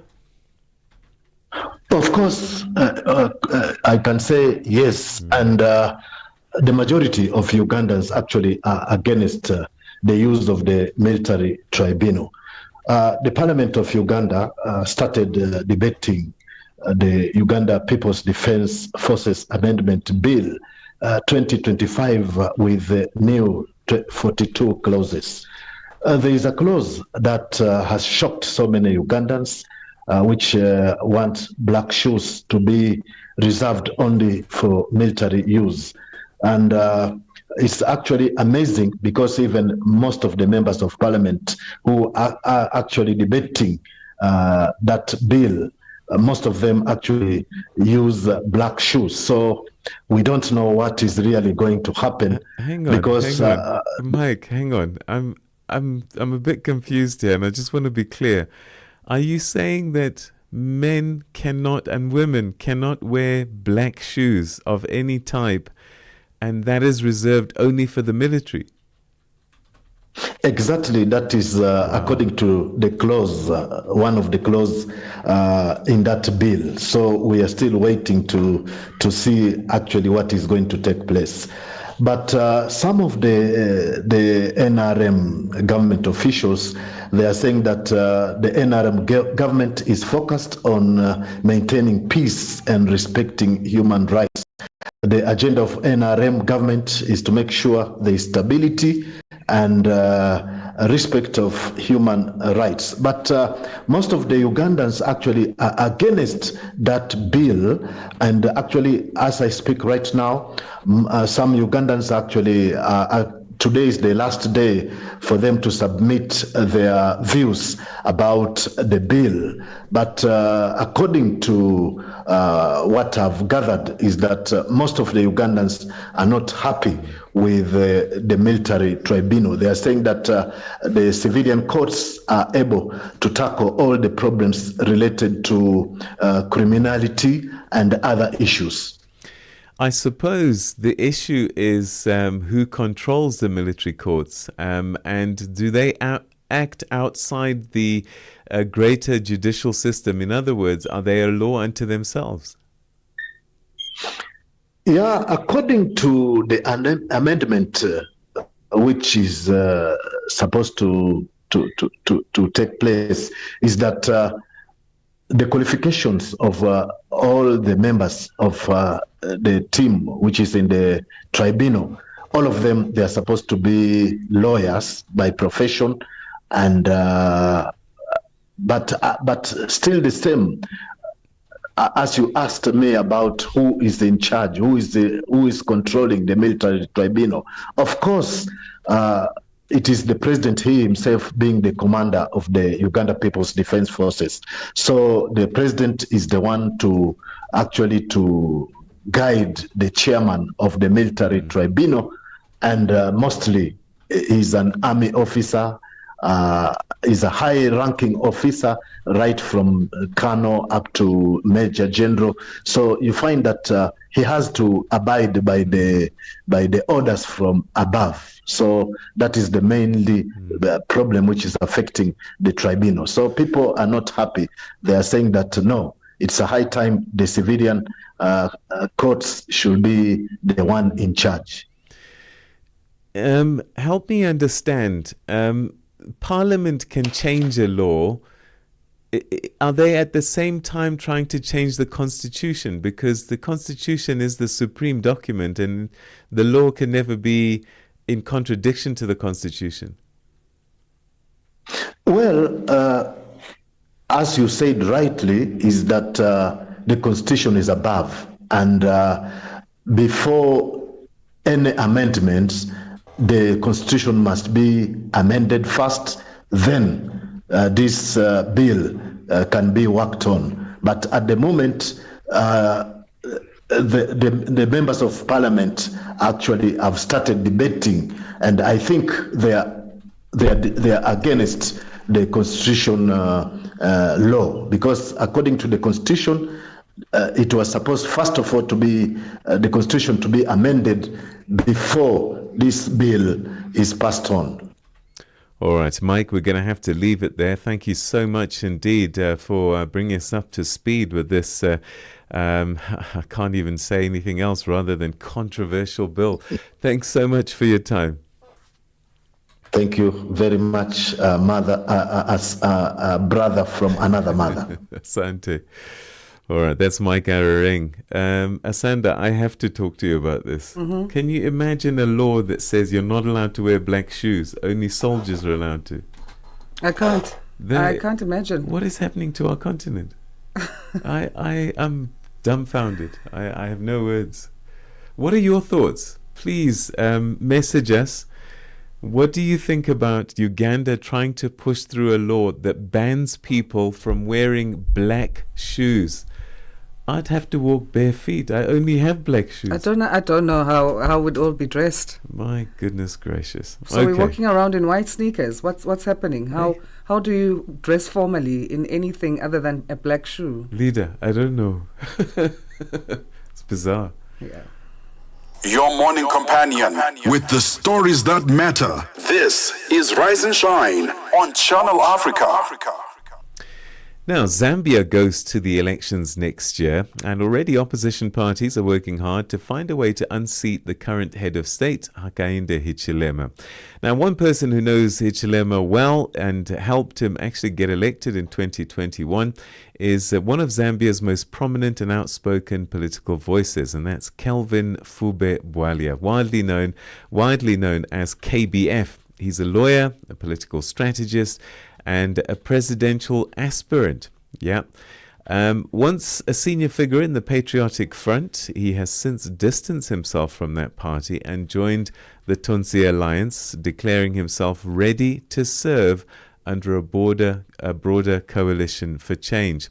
I caught up with Mr. Bwalia, who was on a short visit to South Africa, and we spoke about a number of issues, including Zambia's growing healthcare crisis following the withdrawal of US aid, and also the controversial Cybersecurity and Cybercrimes Act and the state of democracy and freedom of expression in the country. And I began by asking him about his political ambitions in the short term.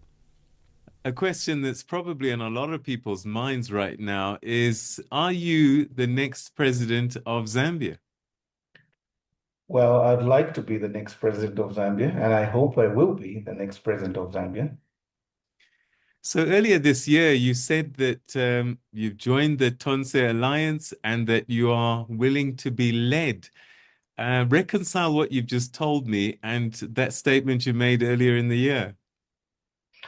Well, when you join an alliance and you're willing to work with colleagues for one goal, which is to liberate and emancipate the Zambian people, you have to go in with an open mind and knowing that when your colleagues and yourself will sit down to choose ultimately who will lead the country, you have to be objective enough and put the nation first and not your own ambitions. So in that regard, that's why that statement was made.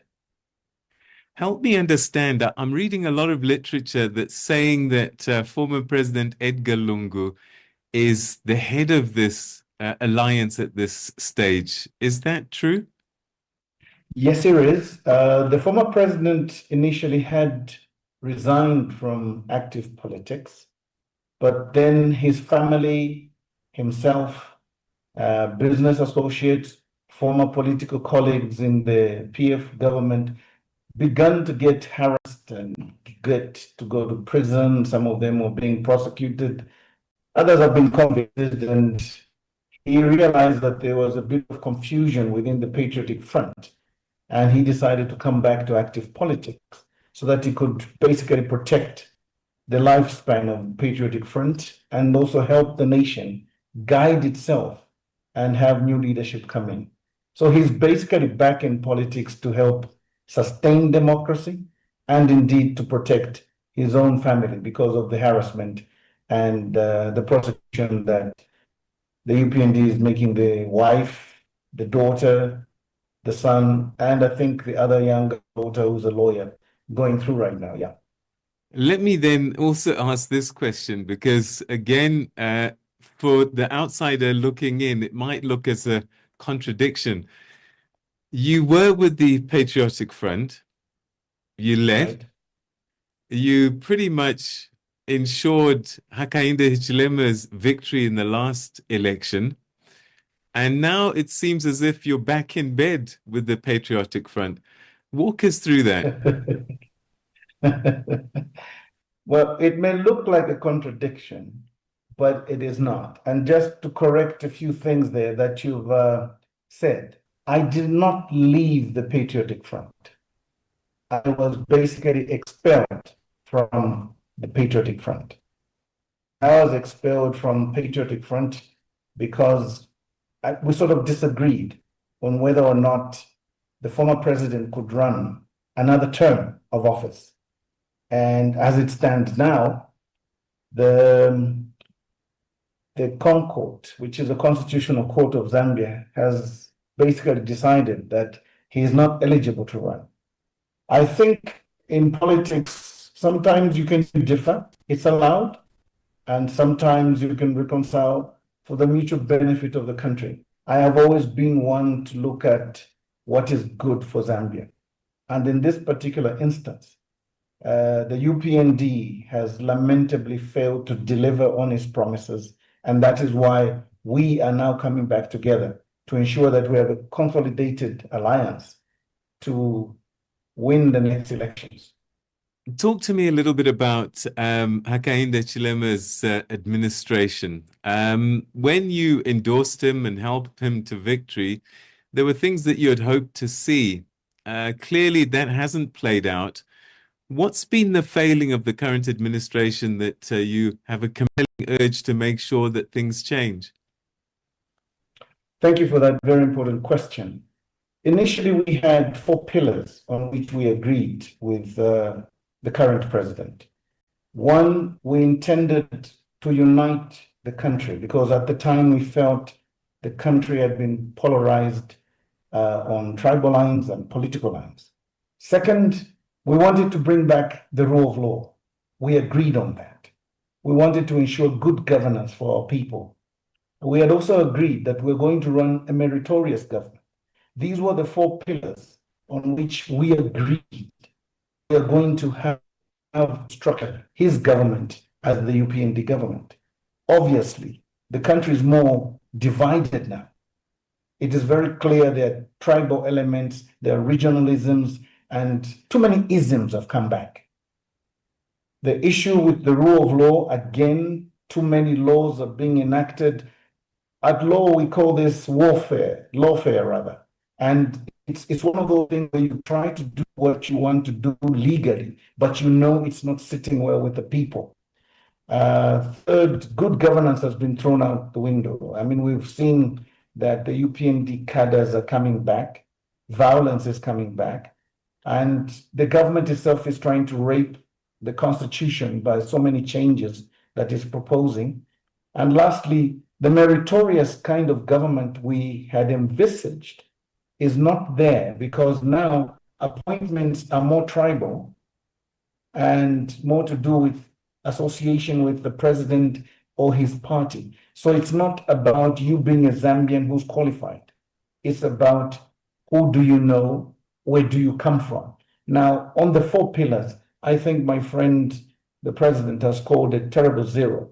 So we thought, no, we can't go on like this. I know there are a couple of issues that are a big concern for you. One of them is the Cyber Security and Cyber Crimes Act. Walk us through that and why you feel that this is, I guess, in your terms, probably would be an abominable law. Well, I don't mean to bring this up in the wrong way, but you do know I'm a lawyer by profession. So when it comes to the Constitution, I really want to defend and protect the Constitution. And this is one of the reasons, like I said previously, I was expelled from the PF because I wanted to defend the Constitution. Now, in this case, the cyber laws are basically fighting 4 freedoms that the Zambians enjoy: the freedom of conscience, freedom of association, freedom of speech, and the freedom of expression. Those are issues that we need to resolve. The cybersecurity law right now means to curtail all these 4 freedoms that I've spoken of. People will not be free to have their own thought processes expressed talked about, and they will not be allowed to basically associate with people. Now, what they've done, the UPND or their proposal, is basically that they want to ensure that when you belong to a chat group on WhatsApp, Facebook, or any other social media platform, you will not be allowed, one, to receive messages that they think are in bad faith or in bad light with the government. People will not be allowed to express themselves as what they are on social media. People cannot criticize government on social media. People cannot speak against individuals in government. For example, if a minister, a permanent secretary, or indeed the president is accused of corruption or criminal actions, you cannot post about that because they are saying that's hate speech. Now, there are other laws that deal with hate speech already. We don't need this. But what's more, we know that there are faces and names behind this law. They want to target specific individuals so that they can have them prosecuted, convicted, and thrown into jail so that they do not participate in the elections coming next year. That's the problem with this law. So it's politics, suppression of voices to maintain the political status quo, in summary. That's what you're saying, I'm getting. I totally agree. And that is exactly the aim of this statute. And everybody is against it. The Law Association of Zambia is against it. The mother body churches are against it. NGOs are against it. CSOs are against it. I mean, almost every Zambian of right-thinking mind is against it. I don't know why the government wants this law. The other issue that you're concerned about is the aid withdrawal that the US and has seen countries like Zambia and even South Africa affected. Your thoughts on this, because this is something that's affected a lot of African countries. When you see the AIDS withdrawal crisis play out, what are your thoughts about the consequences? Could the Zambian government prepare better? What are other contributing factors in terms of your concerns around this crisis? Well, this one is quite catastrophic. We have over 1.3 to 2 million Zambians currently surviving on ARVs. That's to do with HIV and AIDS. We have also another number surviving on tuberculosis drugs. We also have another number of Zambians who, obviously, because of living in the tropics, need malaria or anti-malaria drugs. Now, when such a huge amount, such as $50 million, is withdrawn from the aid package that America gives to Zambia, it's most unfortunate. Unfortunate because as a country, at the moment, Zambia does not produce its own antiretroviral drugs. And that is going to mean that we are going to have Zambians basically sentenced to death, those that cannot afford to purchase the drugs and in fact remain on the drugs. Tuberculosis, the same. As for malaria, I think we all know that even given the HIV pandemic, COVID, tuberculosis, malaria is the biggest and number one killer in Africa. Everybody agrees on that. So how do you have that lost? The reason the American ambassador has gone public is because the interactions between the embassy and the government of the UPND have failed to yield the necessary results. The American ambassador is a seasoned diplomat, and he would not have gone public if he realized some action had been taken. We believe that the UPND government has not yielded any results nor taken any actions against the officials in government who are corrupt. You asked in your second leg of that question why the Americans have done what they've done. It's simple. Corruption under the UPND has gone up 600% from where the PF left it. When we talk about financial crimes, the Financial Intelligence Center of Zambia has reported that $3 billion has taken flight out of the country annually since the UPND came into power. We know that for a fact. When it comes to suspicious transactions, the UPND government is running almost 582% in suspicious transactions and the lack of paying taxes, meaning government officials are using the government resources or the Zambian assets as collateral for their businesses. Now, this is against any leadership criteria that Zambian would like to see. Some of us who are friends and close to the current president, as a friend, I thought he had a business acumen. I thought he had plans. I thought he was going to take this country to another level and get rid of poverty. It has gone beyond where the Patriotic Front left it. This is a failed regime. And part of the failure is the leadership crisis that Hakainde Hichilema has found himself in. He projected himself as Mr. Fix-It. He has failed. And that's the only reason the Americans have withdrawn that aid. So, you are responsible for both of these gentlemen being in power, Edgar Lungu and Hakainde Hichilema. As you reflect now on what both have done, would you say then you're a bad judge of character? I like that. No, not really. I think the two gentlemen are different. And I think right now, my biggest regret is supporting Hakainde Hichilema.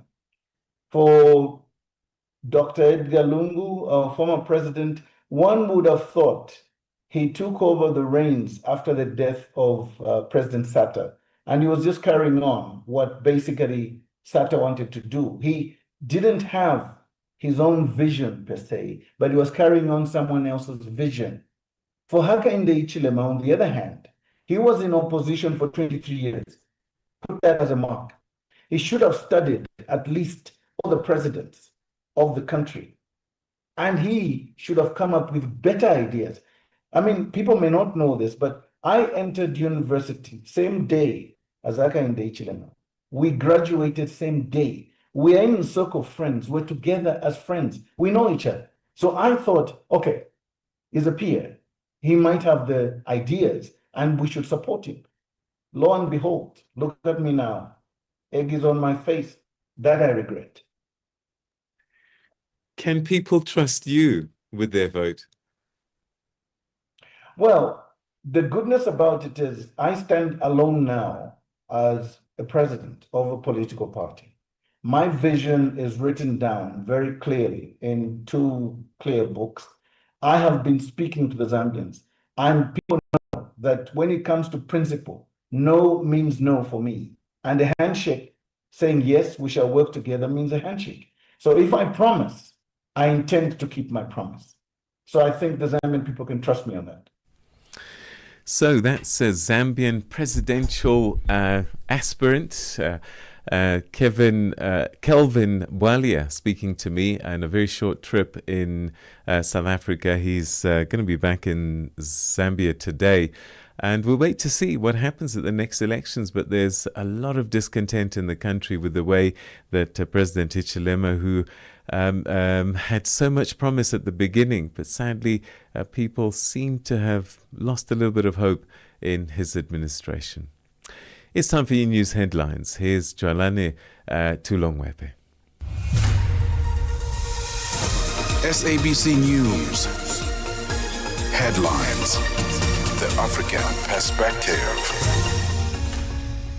Thank you, Peter. Good morning. Making headlines, South Africa's political analyst Peter Kriel says whilst more Afrikaners are expected to join the 49 who have already left seeking refuge in America, he does not agree with the views of those who have moved to America to resettle. Kriel says the 49 individuals involved were not fleeing racial persecution, but rather fleeing equality. Calm returned to the Libyan capital Tripoli yesterday, a few hours after the government announced a ceasefire. Clashes broke out late on Monday after the killing of a major militia leader, Abdul Hamid al-Beiba. And finally, Argentina is tightening its immigration rules. Presidential spokesperson Manuel Adoni says that migrants will have to pay for health care if they do not have insurance. I will have details on these and other stories at 9 o'clock. SABC News. Headlines. The African Perspective. Let's find out what's happening in the world of sports now. Here's Fikile Lingwati with the details. Sports on Channel Africa. The African Perspective. In this hour, Asanda, we begin with football news happening this afternoon. Nigeria's Flying Eagles will look to continue their impressive record at the Under-20 Africa Cup of Nations when they face South Africa's Amajita in a keenly anticipated semi-final clash today. Meanwhile, Amajita will be aiming to reach only the second final and spoil Nigeria's quest for a record-extending 10th showpiece appearance.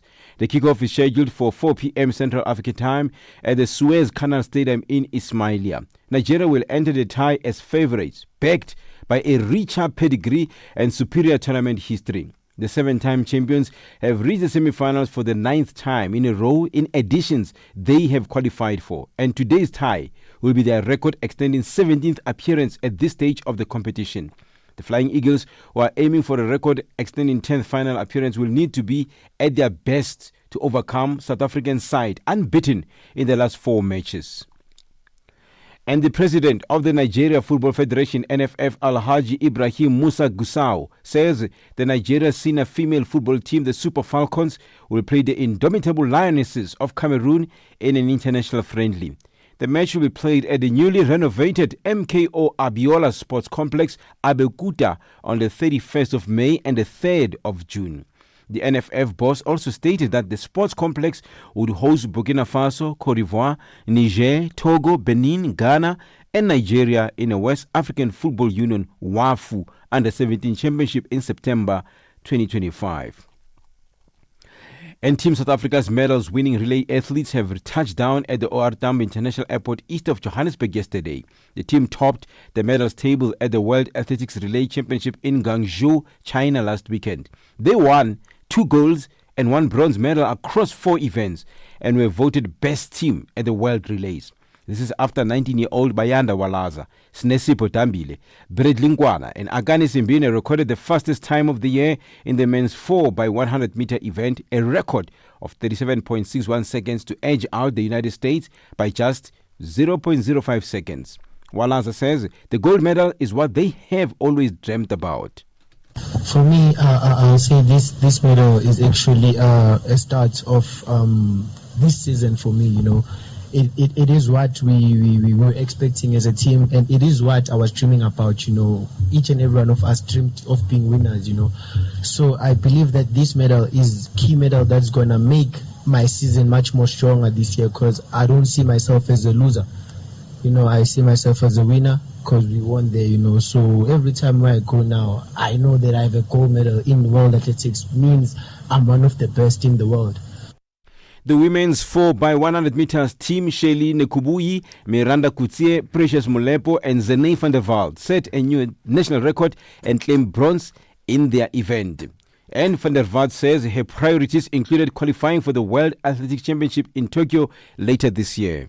When I was asked at the pre-camp what are our goals for the World Relays, and I just told them the first main goal is for us to qualify, for the women to qualify and for the mix to qualify, and then the men as well. But for me, being the female captain, the ladies is one of my priorities on focusing on.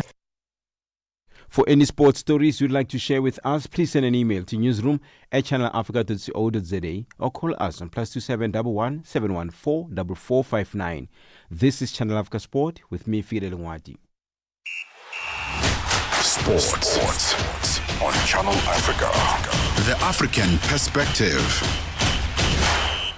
Africa Update on Channel Africa with Lulu Kabu. Protesters in Ghana have accused the country's president of violating the constitution and interfering in the independence of the judiciary. Eric Mawena Egbeta, the opposition protesters are calling for the reinstatement of Tokonu. The presidency and the president and all of its spokespersons around the seat of government have had one narrative and one narrative only, that no constitutional breaches have occurred in the process up until now, which has resulted in the suspension of the Chief Justice. In fact, it does appear the government has already communicated to these protesters that we're not interested in having the Chief Justice return and fill her position until the determination of the matter. We believe that she must remain suspended for the investigations to take place, after which the final determination will inform whether or not she returns. Africa Update with Lulu Kabu, 12 to 1 p.m. Central African Time. Right, it's time to take a look at business one more time on Rise and Shine this morning. And at the desk is Tabiso Lihuko.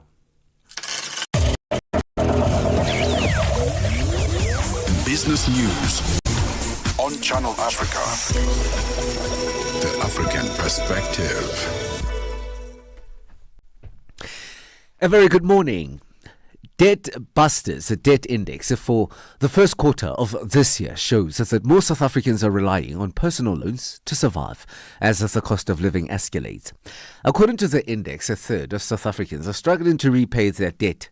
91% of debt counselling applicants have loans. Debt Busters, the Chief Operations Officer, Bini Saga, says that the number is worrying. The real challenge is that because incomes haven't grown, consumers are feeling the need to supplement them with additional sources of income. And the first port of call, it seems to be going for loans, particularly personal loans. As you say, it should never come to this stage, particularly for younger people. We really want to catch them early on and give them the right advice. But it just really is for us at the highest level since 2017. And we haven't seen numbers like this in almost 10 years.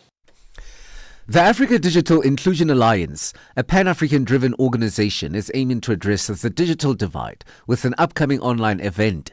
The South Africa Digital Inclusion Leadership Forum 2025 will take place on the 24th of May. The event will allow participants to connect with the global leaders and gain insight on advancing digital equity for all. Krish Moodley, author, AI enthusiast and speaker at the event, says the forum is designed to make Africa thrive by adopting local solutions that protect culture and sovereignty for a digitally inclusive society. The purpose of the forum is to bring together leaders in government, business, and students and researchers to drive digital inclusion. It aims for making popular digital inclusivity and digital equitability in South Africa. Nigeria says it is discussing exploration of its deepwater acreage with the Petrobras years after the Brazilian oil giant exited the West African nation.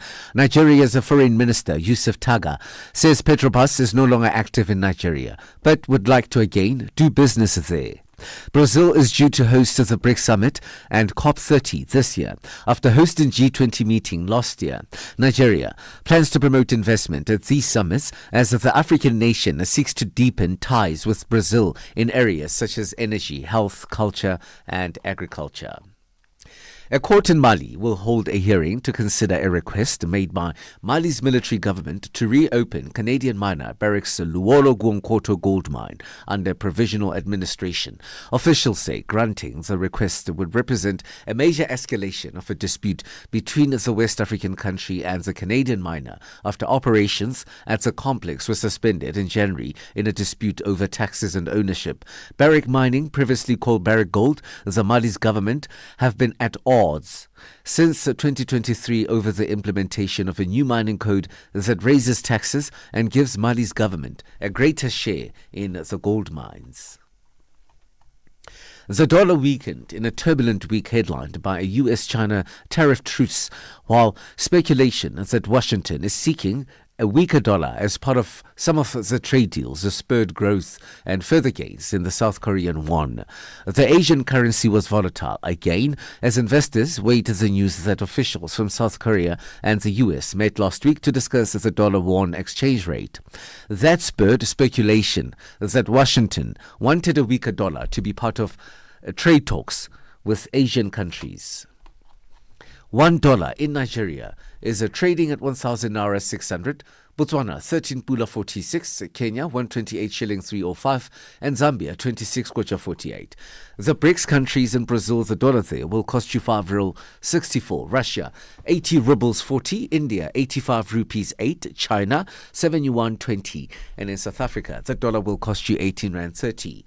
$1 is trading at 75 pence to the British pound and 89 to the euro. Gold $3,153 and platinum at $980 per ounce. Brand crude oil is at $64.49 a barrel. For any business stories you would like to share with us, please send an email to newsroom@channelafrica.co.za or call us on +27 11 714 4459. For Channel Africa Business in Johannesburg, I'm Tabisolo Hoku.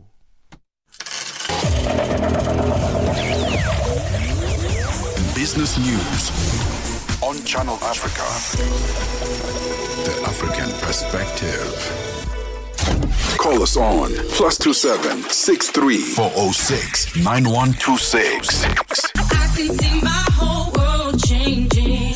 And contribute to the conversation.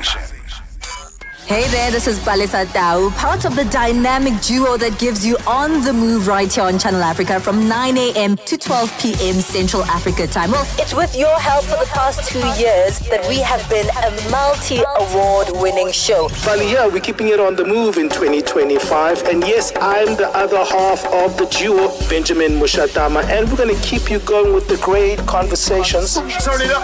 Okay.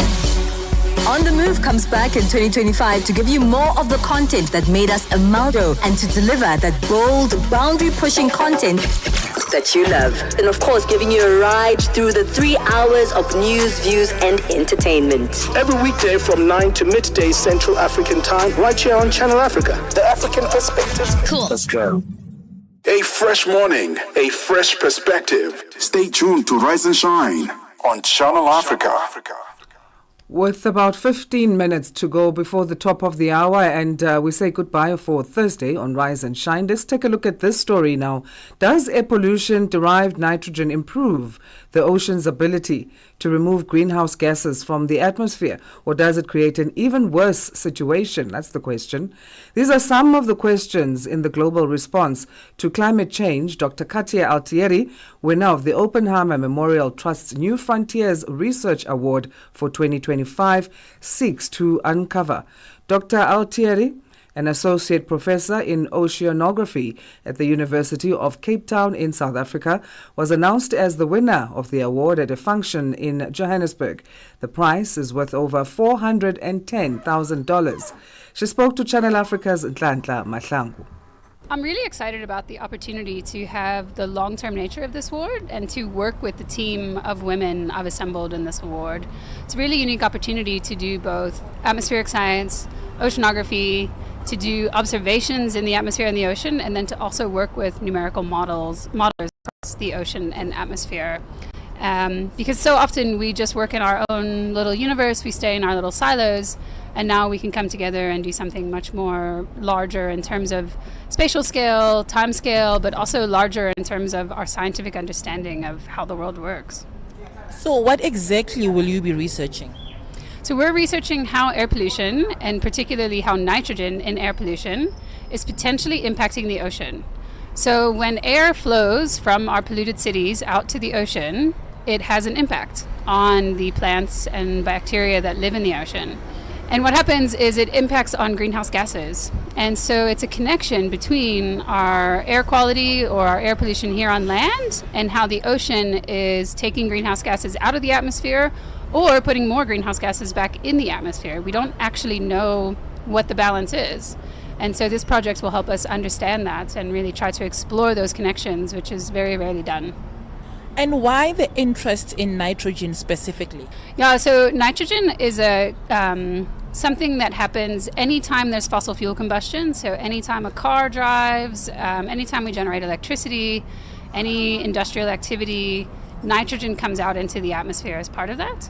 And it also is a big part of our agricultural systems. We put fertilizer on agricultural systems. Some of that nitrogen gets lost to the atmosphere.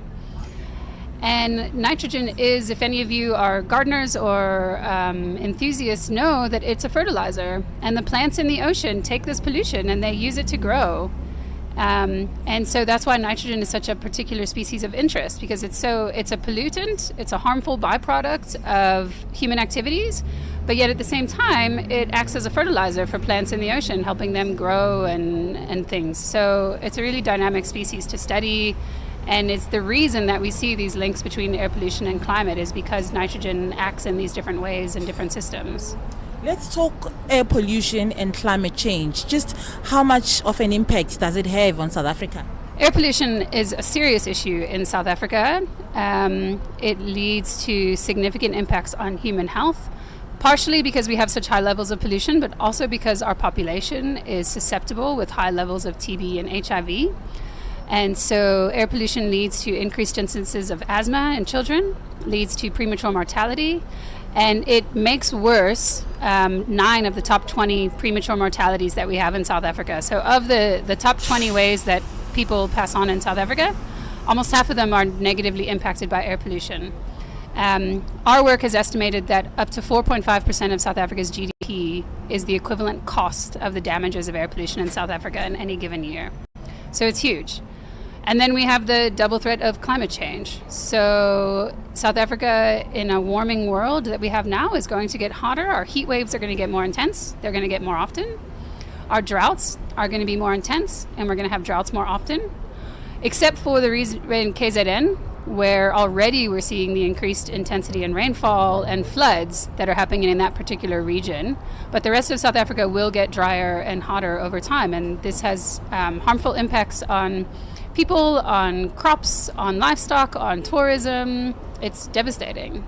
So ultimately, with the research that you're doing, what would you like to see as the outcomes? We'd love to see the outcomes of our research impacting science discussions around climate and our understanding of climate change, but we also would like to see our research impact on policy decisions. So air quality policymakers could ideally use the results of our work to strengthen the case for why we need to have more stringent air pollution regulations in South Africa.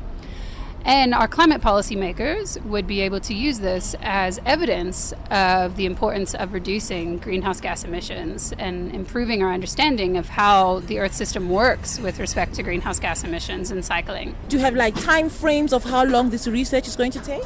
Yeah, so this is a 5-year project, which is fantastic. So it really gives us the opportunity to not just do the research, but also find the synergies, bring together the conclusions, and reach out to our policymakers and make sure our work has impact. That was Dr. Katia Altieri, an associate professor in oceanography at the University of Cape Town in South Africa. She was speaking to Tlantla Mahlangu. Este é o Caleidoscópio de Canal África, com Remo Samo e João Yabalá. O surto da cólera em Angola tem causado grande preocupação, afetando já mais de metade das províncias do país. Simultaneamente, a Agência dos Estados Unidos para o Desenvolvimento Internacional, USAID, um dos maiores doadores mundiais de assistência humanitária, decidiu não priorizar os países com maior incidência de malária. Para discutirmos as causas do alastramento da cólera em Angola e os impactos dessa decisão da USAID, convidamos o Dr. Jeremias Agostinho, médico e mestre em saúde pública, para partilhar a sua visão sobre o tema. A doença, nesse momento, representa o maior risco de saúde pública que nós temos. Nos últimos anos, a nossa preocupação esteve sempre centrada com os casos de malária, os casos de tuberculose e também de infecção por VIH-Sida. A forma como, em pouco menos de 2 meses, os casos de cólera vêm aumentando, acaba por representar, nessa altura, um dos maiores desafios que o país tem. É expectável que, nesta fase, o número de casos venha a aumentar. De segunda a sexta-feira, das 20 às 21 horas locais, este é o Caleidoscópio de Canal África. Mornings made better with Peter and Asanda on Rise and Shine, weekdays 6 till 9 Central African Time on Channel Africa. So today, on this 15th of May, we launch a new episode of our podcast, Channel Africa Conversations. The podcast talks to Africans across the continent and in the diaspora, looking at significant issues and achievements of our time. Peter, who did you speak to this week? So this week I spoke to Dr. The way I called your name, sorry, as well. Yeah, no, this week is, it was quite a hard conversation for me. We spoke to Dr. Leila Hussein, who herself is a survivor of female genital mutilation or cutting. And she spoke about what it's like being a survivor and her journey, but also the work that she's been doing over years now as an activist to try and end this brutal practice. And sadly, even now I've used the word practice, but she says this is not a culture, this is not a practice, and she says that it should be called what it really is. This is what she thought. I actually don't recognize it as a cultural practice. That's what I'm saying. I recognize this for the violence that it is. So part of the change, it's for us in the media, storytellers, donors, education system, the health system needs to recognize this for the violence that it is. So what else did she say? Yeah, I mean, for me, she talked about the importance of listening to the survivors' stories, and also they should get the therapy, because there's a whole othering of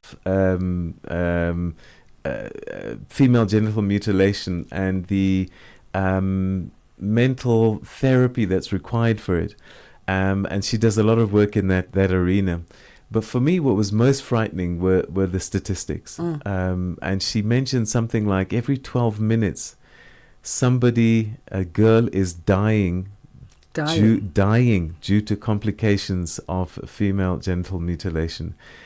And a lot of them have long-term consequences, unable to have children. Those who survive. Yeah, those that survive. And millions and millions and millions of children are being harmed and brutalized in this way. And she said something quite profound as well. She says, it's only black and brown children, and they call it FGM. If it was a white child, it would be called what it is, and that is assault, and people would be jailed for it. So laws are being enacted against FGM when actually there are laws already protecting people from being physically harmed. And those laws should be the ones that cover. So it's a hard lesson, but I think an important one given just how widespread FGM still is on our continent. Yeah, and I see the new, or not new, but an alternative to say FGM/C. Well, because words matter. Yeah, absolutely. And she talks about the language, because the way we speak about it conditions the way we approach it. And cutting is what it is. And it is abuse. It's physical, sexual abuse. You can't touch a child that's not yours. And now imagine getting a razor blade and removing part of their genitalia. I mean, it is brutal, and it's, I think, an important conversation for people to listen to. So catch the podcast. It's being launched this morning on our YouTube channel, Channel Africa Conversations. Start your day right with Channel Africa Breakfast. That smells delicious. Live, 5 days a week. Coming up after Rise and Shine is On the Move with Benjamin Mushatama and Palesa Tau. So, Palesa joining us now in studio. Good morning to you. And what can we expect on this Thursday? Good morning, guys. There's a lot to expect this day, as every other day we have here. So today we're going to, in the first hour of the show, we're going to be speaking about what youth health or youth-focused health or youth-friendly health actually looks like. Because all across the continent, the youth continue to face a lot of hurdles when it comes to accessing healthcare like HIV, family planning, because of stigma and judgmental attitudes. So we're going to take a look at exploring youth-friendly healthcare. We'll be talking to Rod Ndoro, Senior Evidence and Science Manager at the NPO Girl Effect South Africa. Moving on to the second hour of the show, it seems that studies have shown that people who are constantly exposed to negative online interactions can experience increased feelings of anxiety, depression, and low self-esteem. That's what? Like bullying online? People who are constantly exposed to negative online interactions. So maybe not particularly, with directed at you, but if you're on social media and all you see is a lot of negativity, that can increase your own depression, increase your own anxiety. Conversations when they rubbish someone. Yeah, so if your algorithm is constantly like fights and, all of those things that are negative, you can also end up experiencing anxiety and depression in your own life, even if it has nothing to do with you. So we're going to be unpacking that, how we navigate toxic landscapes of social media, and of course how to protect your own mental health on that social media space in the second hour of the show. And then in our parenting and family corner, we take a look at how we can tend to younger versions of ourselves, i.e. healing our inner child, but little examples of every day or every month or, general things we can do to constantly reassure and heal our inner child. Okay. My goodness, that sounds nice. It sounds great. The healing of the inner child, I wonder if it also has a bigger impact if it's coming from somebody else. You're not doing it yourself, but someone is initiating it for you. Right. I don't know if I'm making sense. I hear you. I hear you. I'm fascinated by this. And please ask them, does it work for someone who's 100 years old like me? Absolutely. I think so. And by there are like small ways and bigger ways you can do it. Some bigger ways would be obviously somebody maybe going to therapy and really going into their childhood and understanding that. But I know people who make exercises where you can write a letter to your inner child and really sort of experience them from your own perspective now as an adult.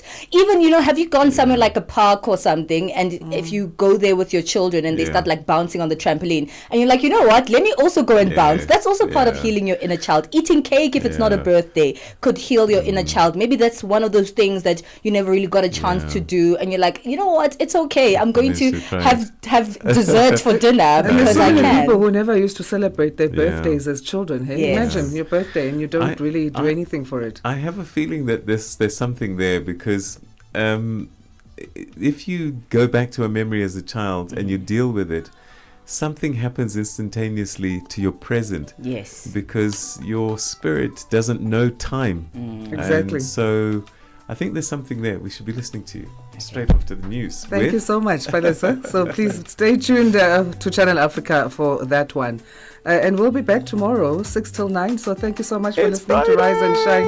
Yes, it's Friday. For some people, weekend starts today, especially in the big cities. But we're happy tomorrow. It's Friday. That's from me, Asanda, Beda. And me, Ndoro. Have an awesome day. Here's the news with Jwalani Tula Ngwete.